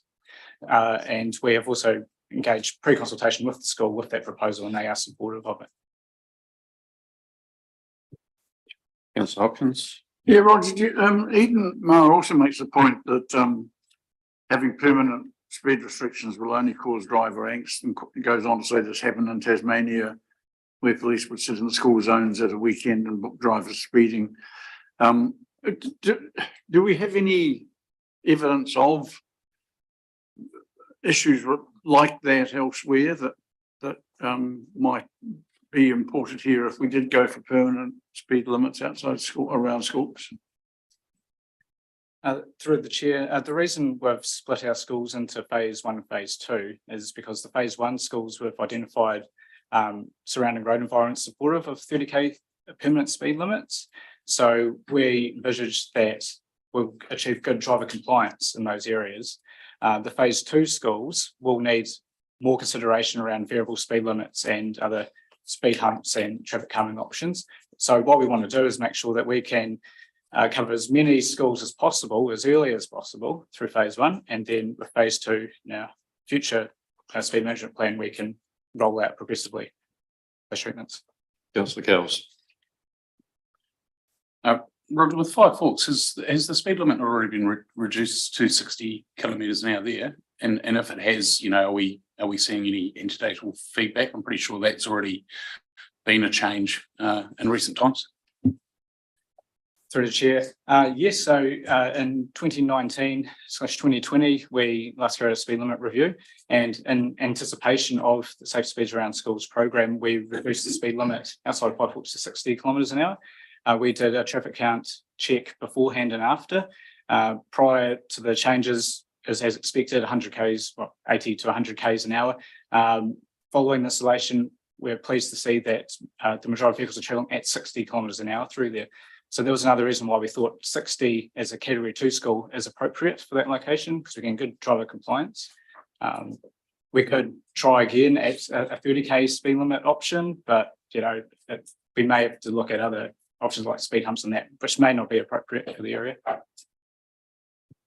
And just supplementary to that, you know, I do know where it is, it's really only for one area that you'll be coming at a reasonable speed. You know, you've got a corner or two corners or an intersection which you're relatively slow coming around as it is, but I'm not sure whether that has been taken into consideration.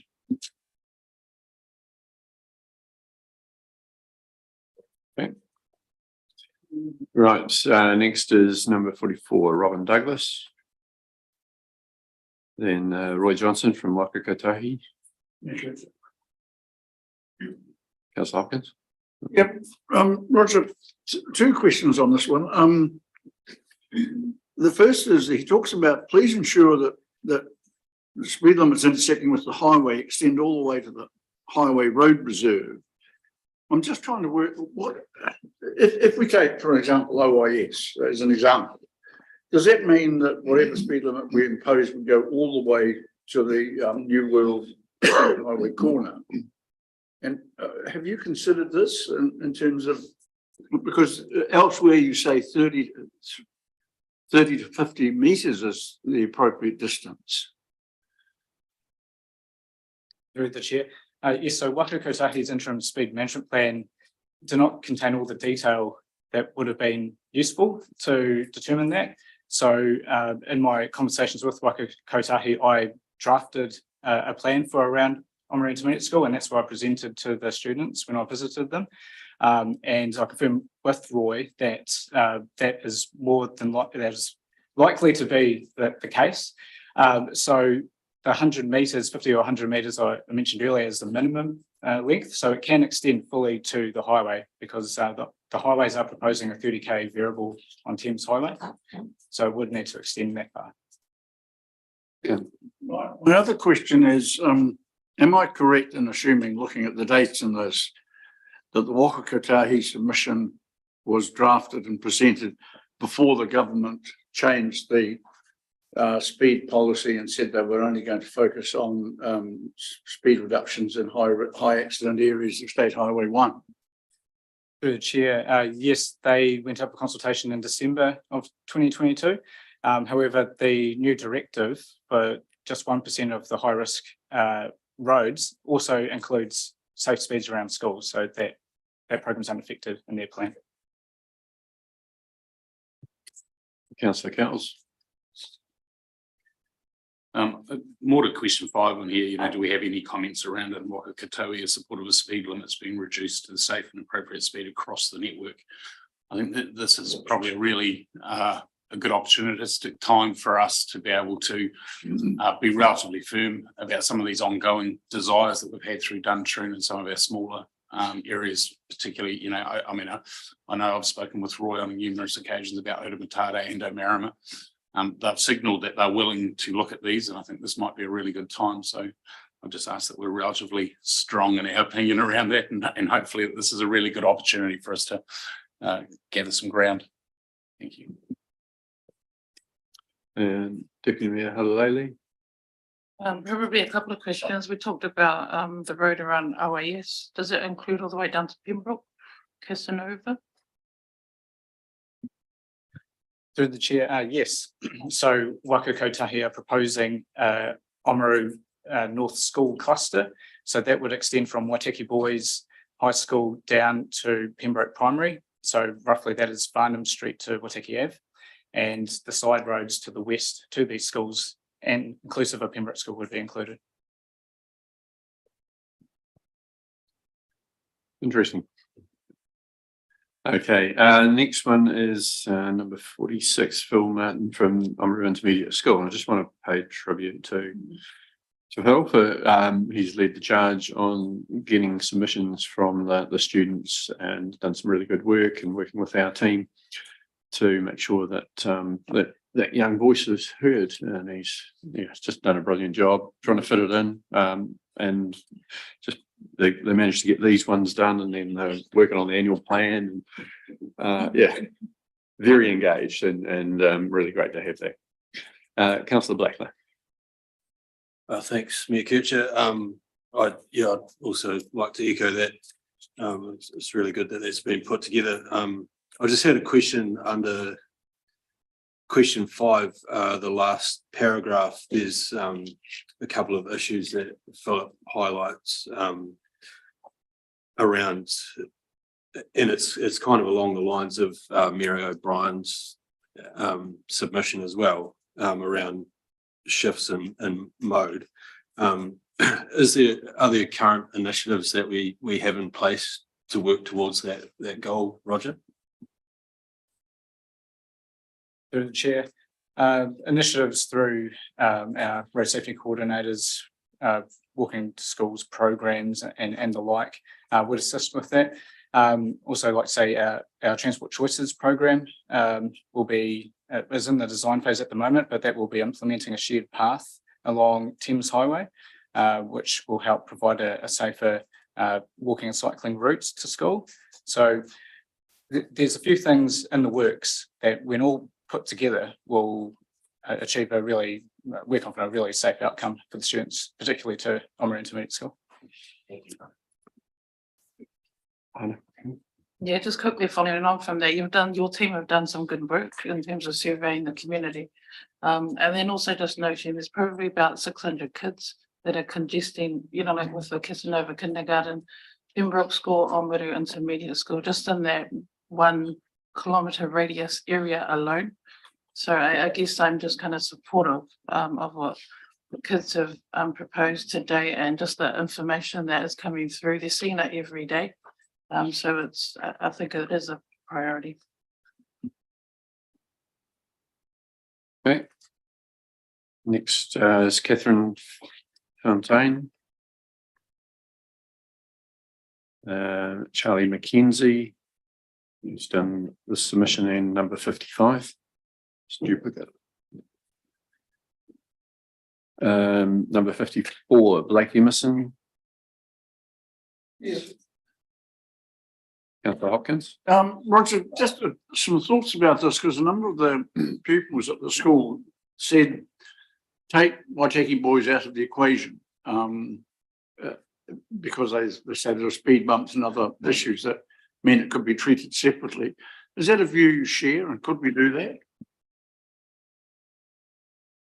Through the chair, that would be a decision by Waka Kotahi, because they view Waitaki Ave being the sole access to Waitaki Boys High School as the hazard area as part of the Oamaru North School cluster. So if they feel that that's outside of their scope, they could then defer that to us to look at for treatment in a 30k speed zone. But as it stands, it is part of that cluster and would be part of the 30k variable limit that they're proposing.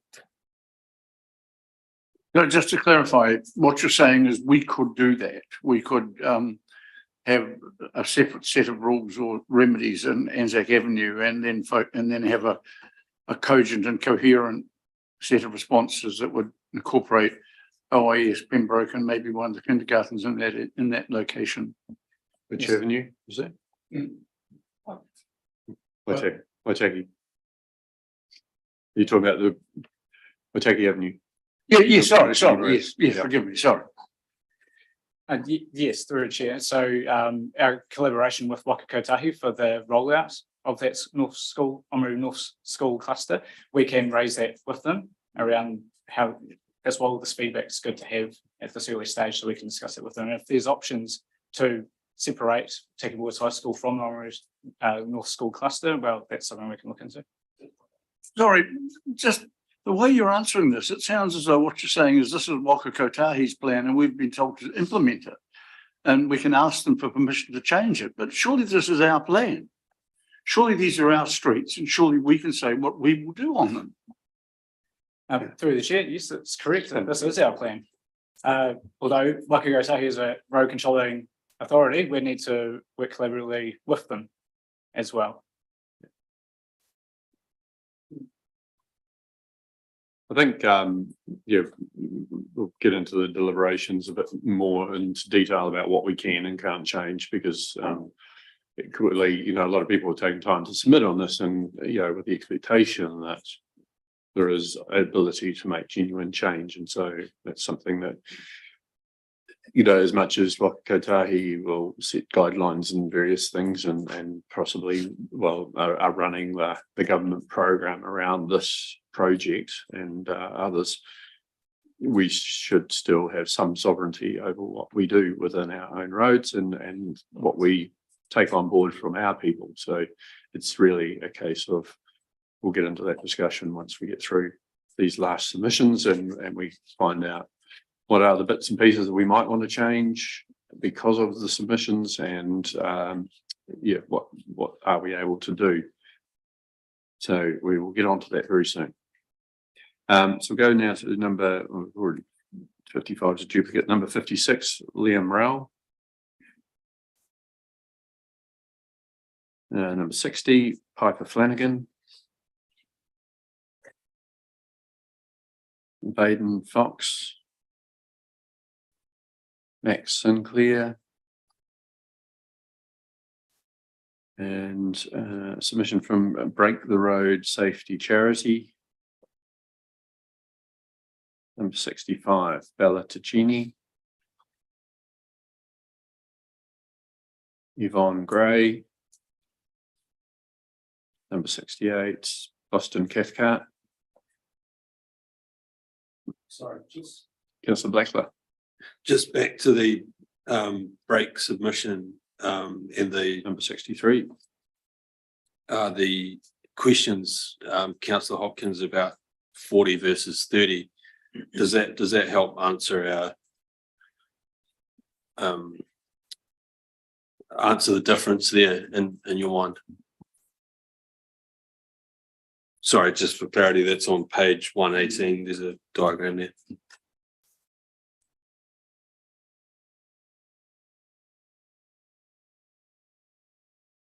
Okay. Thank you. Number 69, David Duff. 70, Jackie. Somebody. 73.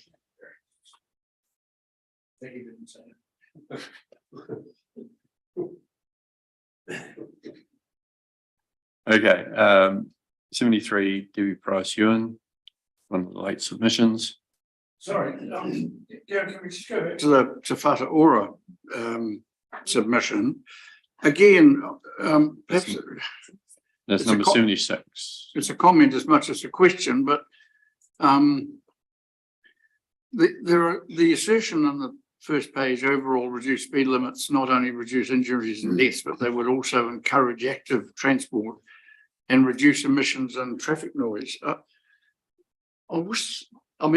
Logically, slower speeds would mean less accident, or potentially less accidents, although it doesn't take into account drunkenness, inattention, drug use, and all the other things, cell phones and all the other things that contribute to accidents. But again, there's no actual evidence there, and it's hard to see how reduced speed limits around schools would necessarily and automatically encourage active transport, because the children still have to undertake the rest of the journey in streets where the speed limit hasn't changed. Is that a fair observation? Through Chair, yes, that is a fair observation, and that will rely on us eventually looking at the rest of the routes to school and whether or not they need their speed limits reviewed as well. But as mentioned earlier, for example, at intermediate school, we do have the Transport Choices program with the shared path and cycleway. So when all that's put together, it may achieve those outcomes. I think we need to be mindful of just how busy the immediately around the school is, as opposed to the routes along the way. It's a congregation of all of those vehicles stopping and starting, dropping kids off or picking them up. It's the ones who are walking or biking and so forth. It's where they all come together and creates probably the most disruption and in some respects chaos. And so it's trying to make sure that we manage that by ensuring people travel more slowly through that and don't create as much risk and actually reduce the risk. So yeah, along the route, we do have to be careful about how we're doing some of those things, and obviously we've seen some safety treatments done to some roads rather than reducing speeds and, just to make sure that there are safe places for kids to cross roads and things. So it's trying to get the balance right and still keep the traffic moving and not being held up unnecessarily. Just on there, I just wanted to acknowledge that last paragraph, that's written just around, treatments, traffic calming techniques like the curb build outs and raised platforms, just to help support accessible kind of access on our roads and footpaths. Whether we're taking those kind of things into account as well. Okay, so that was 76. So go forward in the book, but back in the numbers. 73 was Debbie Price Ewan, and then 74 Howard Selwood. Yeah, I've got Councillor Linwood. Thanks. Just in Debbie's submission, she talks about cycleways. Are we doing any work to implement safe cycleways, particularly in the North End area? Yes, we are. Roger. Chair, yes, you just answered it for me. Thank you. You might want more detail though. So part of our Transport Voices program is a shared path along Thames Highway from Orwell Street to Watiki Ave, I believe. Yes, so that will encompass the North En route cluster as well. Okay, that's the end of the submissions. Councillor Percival. Yeah, there's the one Jim had jumped forward to, but you can speak to that. Well, I think it's probably along with any of the others, the most important one, because next year applies common sense, which is very difficult to find. I've been involved with this process for 6 years with NCTA, and I've never seen such procrastination and nonsense from the whole lot. It's my opinion, and in regard to this commission, is that it should be a national 30 Ks. When you have variance with kilometres, 30 to 60, you get complications, you get ignorance, you get excuses, as I can see with 5 thoughts, the car's not low. Oh, sorry, Councillor Percival, you haven't got your microphone on. Could you start again? Oh, sure. No, just carry on. Carry on from where you were. Okay. This submission, along with many others, has common sense, which is rare. It's my opinion that there should be a national 30 kilometres nationally, no variance. Once you have variance, you have excuses for speeding and excuses for all sorts of things, obviously. I've been involved with this for 6 years, from the inception of NCTA trying to start this process. By the look of it, it's going to be another 4 years for anything to actually be completed. Now, 10 years is a long time and a crazy time. It just shows the incompetency of those that are involved.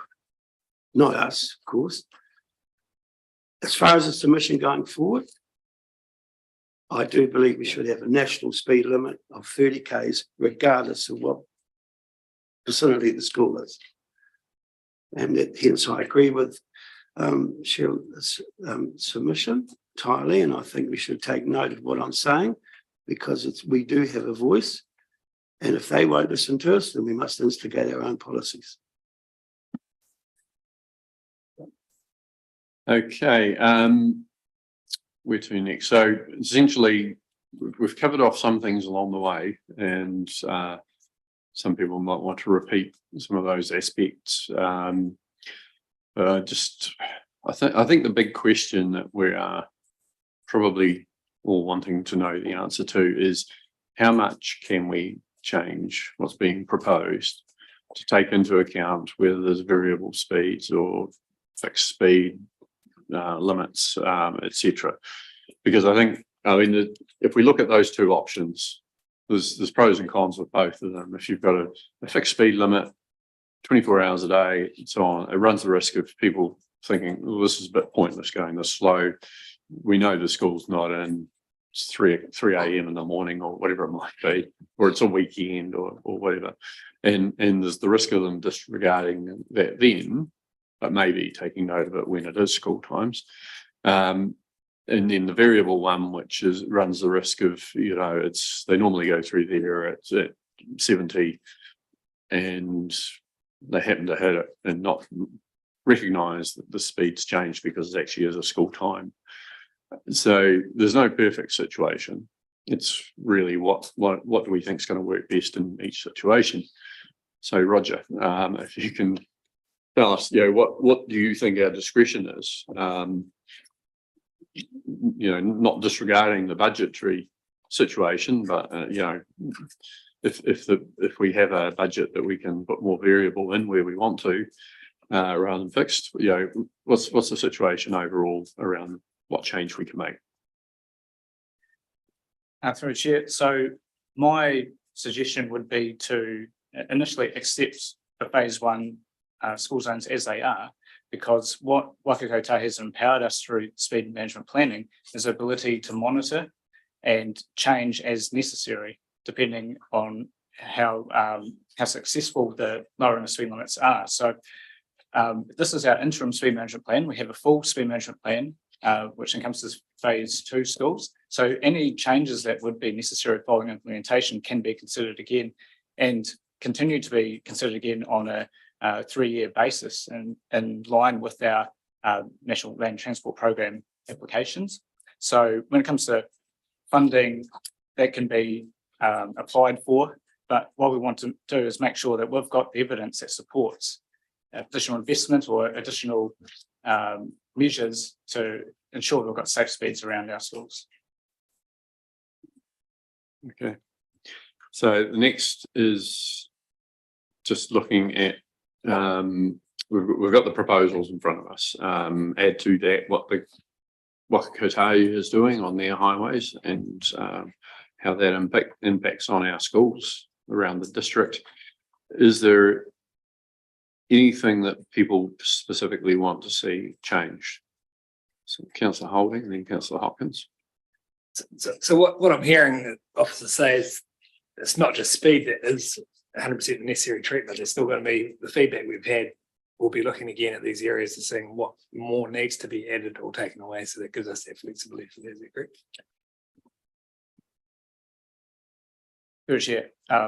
Yes, that is correct. So the safe speeds that we have to set are mandatory, but ongoing monitoring and further implementation of other measures is supported by Waka Kotahi, and that's what we intend to do for each of the sites.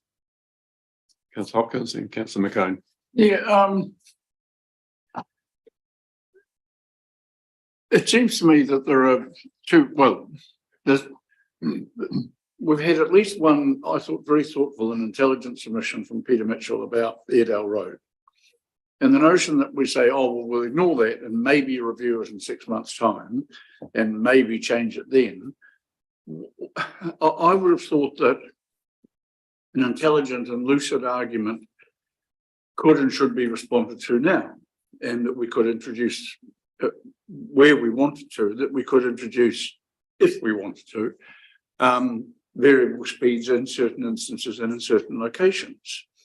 And the other thing that I'm particularly keen to see is us actually doing some infrastructure work, speed bumps and things of that sort, that irrespective of the imposed speed limit will actually affect driver behaviour and vehicle speed. And I want to see a program of work in that area, as well as putting up signs saying, in this 300 metre space or 500 metre space outside a school or schools plural, you can only go 30 k's. So I'm inclined to want to make some tweaks now rather than simply adopt everything and maybe tweak it later, maybe based on essentially asking people to resubmit the same thing all over again. Councillor McCone. Yeah, so I'll support Jim on that and take it further. I think we've got two things to look at. Urban schools are already restricted by 50 kilometres an hour. So to drop at 20 k's that's neither here nor there. And it's a no-brainer as far as I'm concerned, because it's bulky traffic.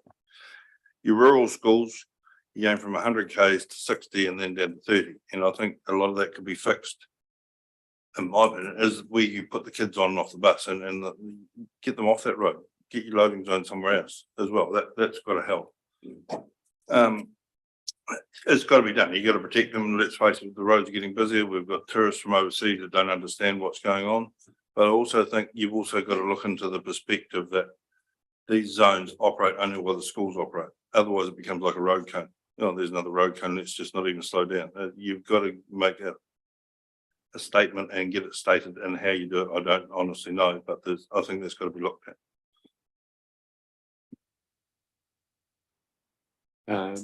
Deputy Mayor Haley and then Councillor Cowles. You might have answered it before. Is the implementation fully funded by Waka Kotahi, or does that need to be co-funded by us too? Through the chair, phase one is additional funding from Waka Kotahi at our FAR rate, so 57% funding for this particular project. So I think we should look at this as not them contributing, it's actually them spending our money. Because it's like, yeah, this is where we don't get to set the priorities. Councillor Cowles. Yeah, I think I'm in support of some of what Jim said as well. You know, I'm wondering, if we do that blanket, I know, there's a couple of areas where I travel up and down the road at the moment, and they've got a 30k sign because there's a slip on the side, and I see no one slowing down anymore because there's no perceived risk to them. It hasn't changed. It hasn't been repaired. And so I also wonder if, like Viadale Road, well, we've had a bit of a compelling argument as to why, if we were looking at putting the variable speed limit in there, at least then we have a control that we can measure ourselves as well at the same time and see what the difference is between those areas. So I'm just food for thought, but I'm just wondering if that's, a good way for us to be able to actually measure what those differences are earlier on, so that when we get to the next stage, we actually have some information and data between those two different types of management plans. Councillor Thompson and then Councillor Holding. Thank you, Mr. Mayor. I'm of a like mind to my colleagues. I wonder, we actually, whilst we're talking about road safety here, I note tonight that you're having a podcast on our economic development program. Having a blanket speed restriction on some of these major roads actually has an economic development effect. And maybe we need to look at the extra cost of the variable speed signs being an investment in economic development as well as road safety. Councillor Cowles. No? Sorry. Did you have something else? Yeah, no, I think that's a reasonable thought as well, and that was something that I was going to bring up to echo your thoughts. So yeah, Councillor Holding. No, okay. Oh, sorry. Councillor Blackler. Sorry, Councillor Hopkins. Just I haven't seen his hand up yet, so don't worry about him. Excuse me, just counter to that point around economic development. I do wonder if we go back to one of the earlier submissions about having a shift in mode of transport, and if that alleviates congestion as a result of building trust in the community around safety of people heading to school on foot or bike, then that also could bring about an economic benefit. Yeah, and I think we have to be mindful of those opportunities. Obviously, that's the transport choices aspect of getting more kids happy to walk or bike, or more importantly, their parents happy for their kids to walk or bike. It's also about the introduction of public bus system around Oamaru and the surrounding area, and what transfer of people, the kids being dropped off to school, will actually be able to take buses. So that's on the wish list, but yeah, something that's being worked on. Right, Councillor Hopkins. Apropos of the comments about ED and the like, if my maths is correct, if we assume a 57% subsidy from Waka Kotahi, you said originally that standard signs are 3.5, electronics 15, meaning there's an 11,500 difference. And basically my maths, if we take 57% of that paid by them, we're paying just over six. Yeah. So it's still a cost, but if you think about a lot of the investment we've made in street furniture around the town, it wouldn't be enormous, and it would I would have thought it would have come under the same safety budget. Through the chair. So we applied for money specifically for the phase 1 schools, which were permanent speed limits. So we'd have to make a separate funding application for the phase 2 for the amount of variable speed limit signs. So things can be changed. And one thing that is quite clear, as discussed, is that Western School having a variable speed sign is desired. So it could be a case that we now shift Western School to phase 2 with the other schools. So then in this full speed management plan, we can go to Waka Kotahi, we can say, these are the schools we want to cover as a variable. And that way we can make sure we get it right the first time.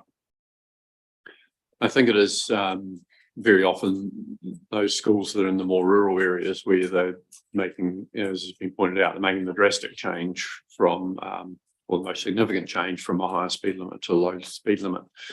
And where communities often, they know when school's on and they know if there's something on at night or whatever. There are situations, I think, that actually, even though they're the smaller populations, they actually justify a variable speed more than a lot of the urban areas where actually it's just safer generally for people to, on that 100 metres of stretch of road just to go 30 rather than 50.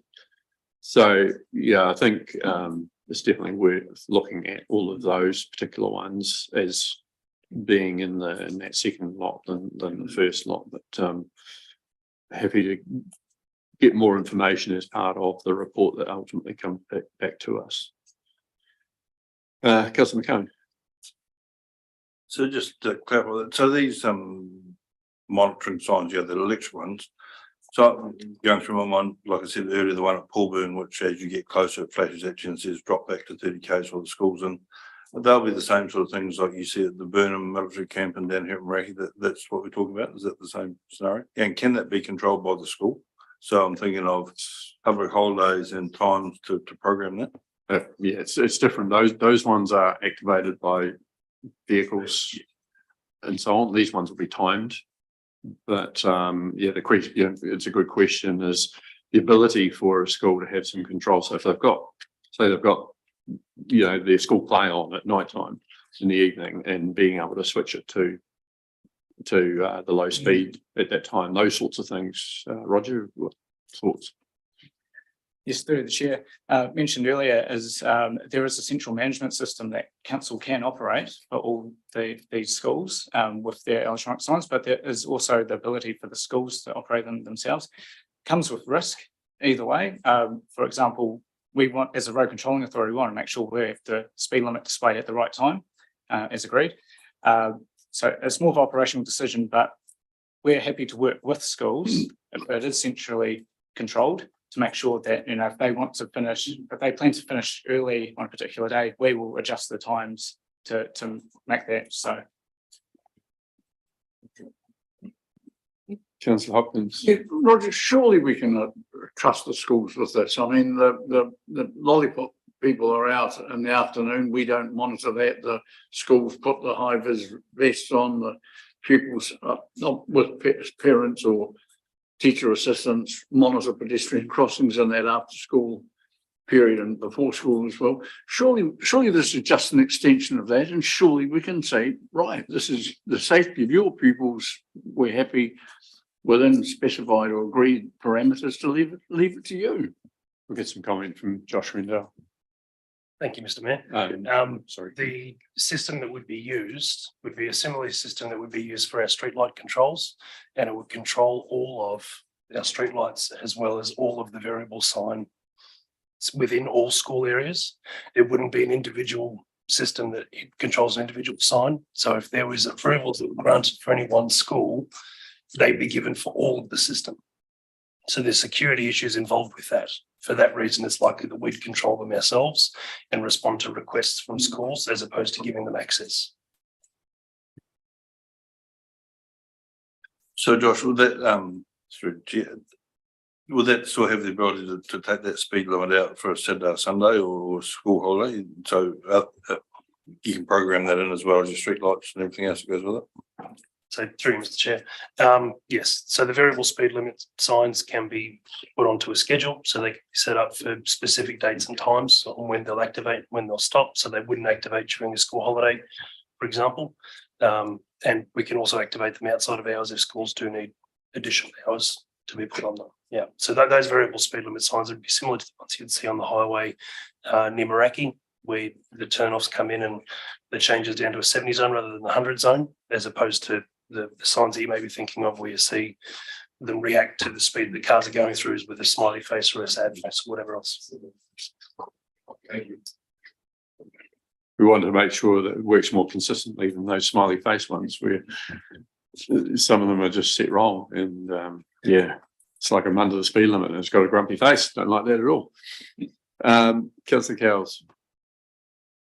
Josh, just further to that, I know with technology and transformation, if we're thinking about making things simple, do you know if there's any ability for perhaps, whilst we can still control that for some form of integration where people can apply and then it's a matter of just ticking to go, yep, that's okay. I'm just wondering whether the schools, I'm thinking about using resources, whether that's something that they can apply for online with the web portal or integration or anything like that. It's just food for thought. But rather than that process of coming through the front desk and the risk of it not getting passed on or those sorts of things, whether that's something as technology moves forward that the school can put the application, click tick, and yes, it goes through and sets that time for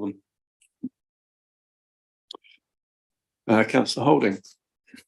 Just in regards to the maps on page 174, have all of these been co-designed with the schools? I know you mentioned you've been to the plans with OIS, like for Kakanui School, for example, because no submissions from.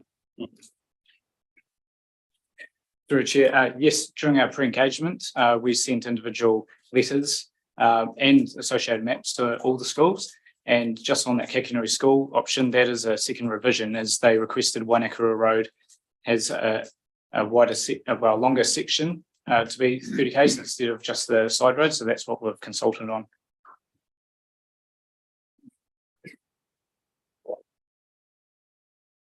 Councillor Black. Thank you. Just further on from that, a number of the submissions today have made reference to issues in Mahino, but my recollection is they're more related to the issues along the main highway. So there's really nothing we can do other than be supportive in our dealings with Waka Kotahi about their decisions around that. So correct me if I'm wrong on that one. And secondly, we talked about getting clear information in this phase 1 to inform us around decisions made in phase 2. I just think based on the anecdotes today and some of the verbal and non-verbal submissions that we've been through, we do need some baseline data as well. And I think that we could help facilitate that by encouraging schools around a consistent reporting framework around near misses, so that we pick up what's actually happening out there, other than just incidents themselves. Yes, through the Chair, totally agree with that. So on your first question there, part of our feedback back to Waka Kotahi will be, including the feedback on Mahino School around the highway, that there are potentially some issues there. And also totally agreed that we should be working with the schools as well and come up with the system to gather a near miss information. Some of that may be anecdotal, but it's, you know, the students are the eyes and ears on the ground, so it will still be useful information. Yeah, just to mention it, Mahino, I think it's a bit like Automatata in that you've got a highway going through the middle. In this case, it's schools on one side, a lot of the homes are on the other side, and you know the need for some sort of crossing point, at least through there. Traffic has slowed down to 70, but that's still pretty fast, you know, when you're trying to cross a fairly open expanse of highway. So yeah, that if there's not necessarily a speed reduction, but actually just making sure that there's the right treatment on that road. Any other comments? Councillor Ryan. Just really to echo Tim's, Councillor Blackler's comments before about getting more data and working with the schools, noting in one of the submissions talking about communications after it's been implemented and talking about the benefits, you know, talking to schools, I guess, about even statistics on number of students who currently walk or cycle to school. And then, I mean, I guess you're comparing that and seeing whether the speed limits make any difference and increases there. Anything else? Roger, you've had a lot of feedback, which might take a wee bit of time to assimilate and put into recommendations back to us, but is there anything that you need more specific feedback on? Through Chair, no, it's all very clear. There's a lot of feedback today and a lot of items to consider. What I've gathered loud and clear is that Western School in particular, we need to look at the variable speed limit option for Edale Road. What that may mean is that we have to make it a phase 2 school for consideration, but our full speed management plan is going to be considered later in the year following public consultation anyway. So that would be likely the only major change. Other than that, more information on crash statistics and any existing speed data. We've got to help further create a benchmark for decision making and things like that. That's something I'll be taking away from this. Yeah, I think with Western School, it might be that Charles Street could be a fixed one, but I think it's the Edale Road part that is probably the question mark on that. But yeah, it might be difficult to try and accomplish that just doing one of the streets for the moment. So the phase 2, that's not, you're not talking about that needing to be consulted on again, because essentially if we through this consultation, that's what we think is the best solution, is that going to be able to be fairly streamlined through that process. Through Chair, the benefit of going through this process for the interim speed management plan is to streamline feedback for our full speed management plan. The full speed management plan is the 3-year document that we submit to the Regional Land Transport Committee for submission. So all the feedback, Oamaru Intermediate School is a phase 2 school, but all the feedback and all the submissions, they'll ease the decision making when it comes to what we implement or suggest for consultation for that school.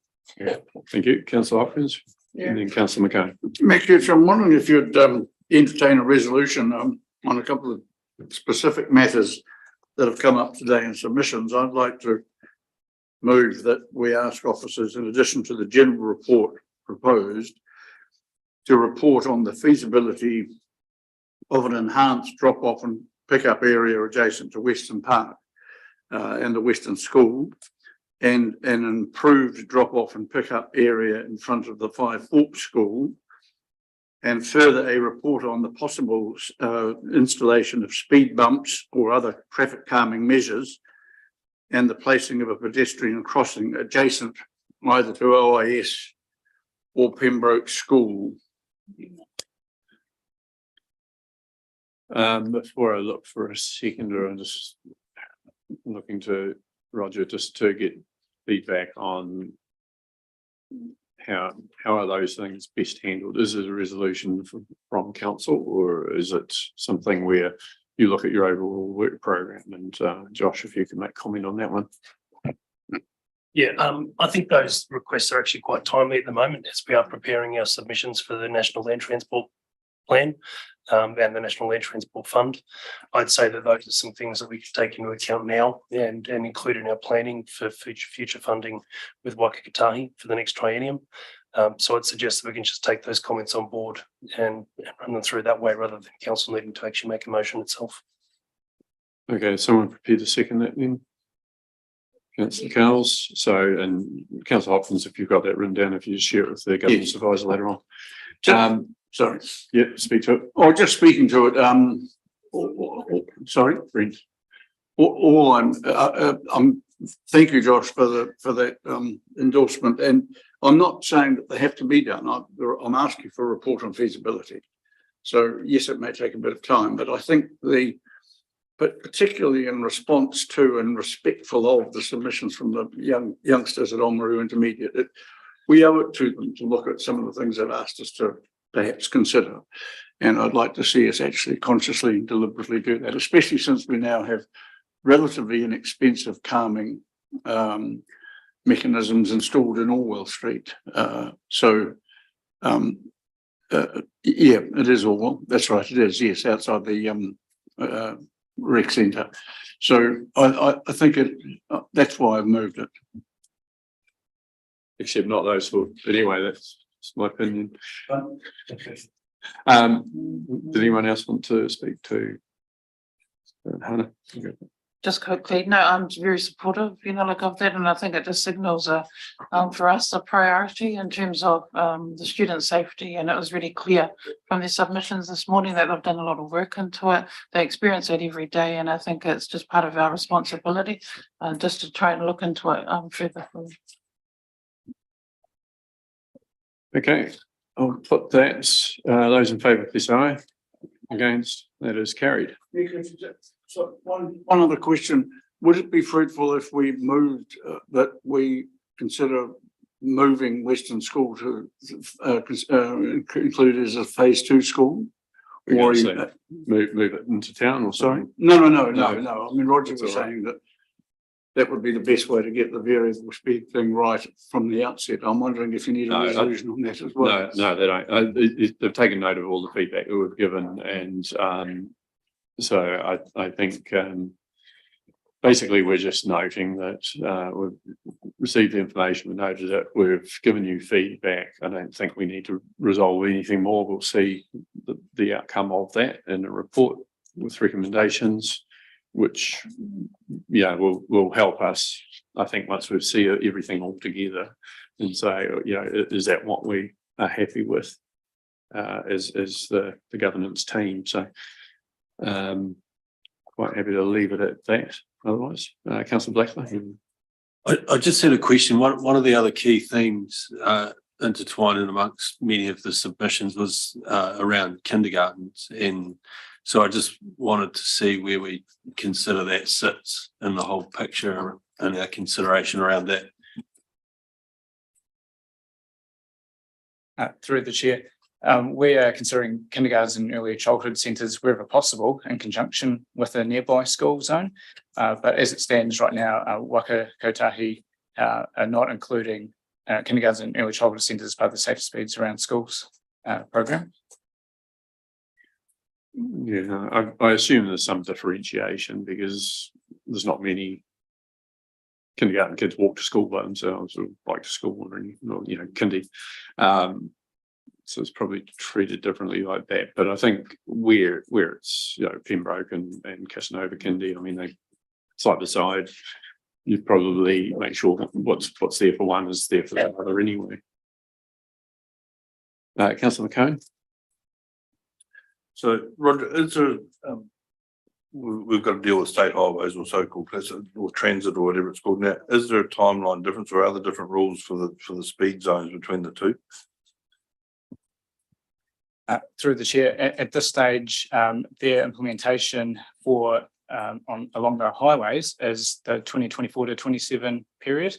Following the feedback that we gathered today, which I'll present to Waka Kotahi, will hopefully be enough for them to revisit that timeline and perhaps look at the North Oamaru schools in a more timely manner, for example. But there'll be discussions that we have with them. So I just had that feel, so the likes of Edale Road as opposed to State Highway 8 going past the Marama and down Trent, are we talking about the same level of timing or involvement as far as that goes as an entity? That will be determined whether or not we can obtain the additional funding required for the variable speed limit signs and any other traffic calming options such as speed humps or curb extensions. So they'll go into our phase 2 schools with our full speed management plan for that 3-year period. We want to get it done as soon as we can. Our deadline is 30th of June 2027, and that's for all councils, but sooner the better as far as we're concerned.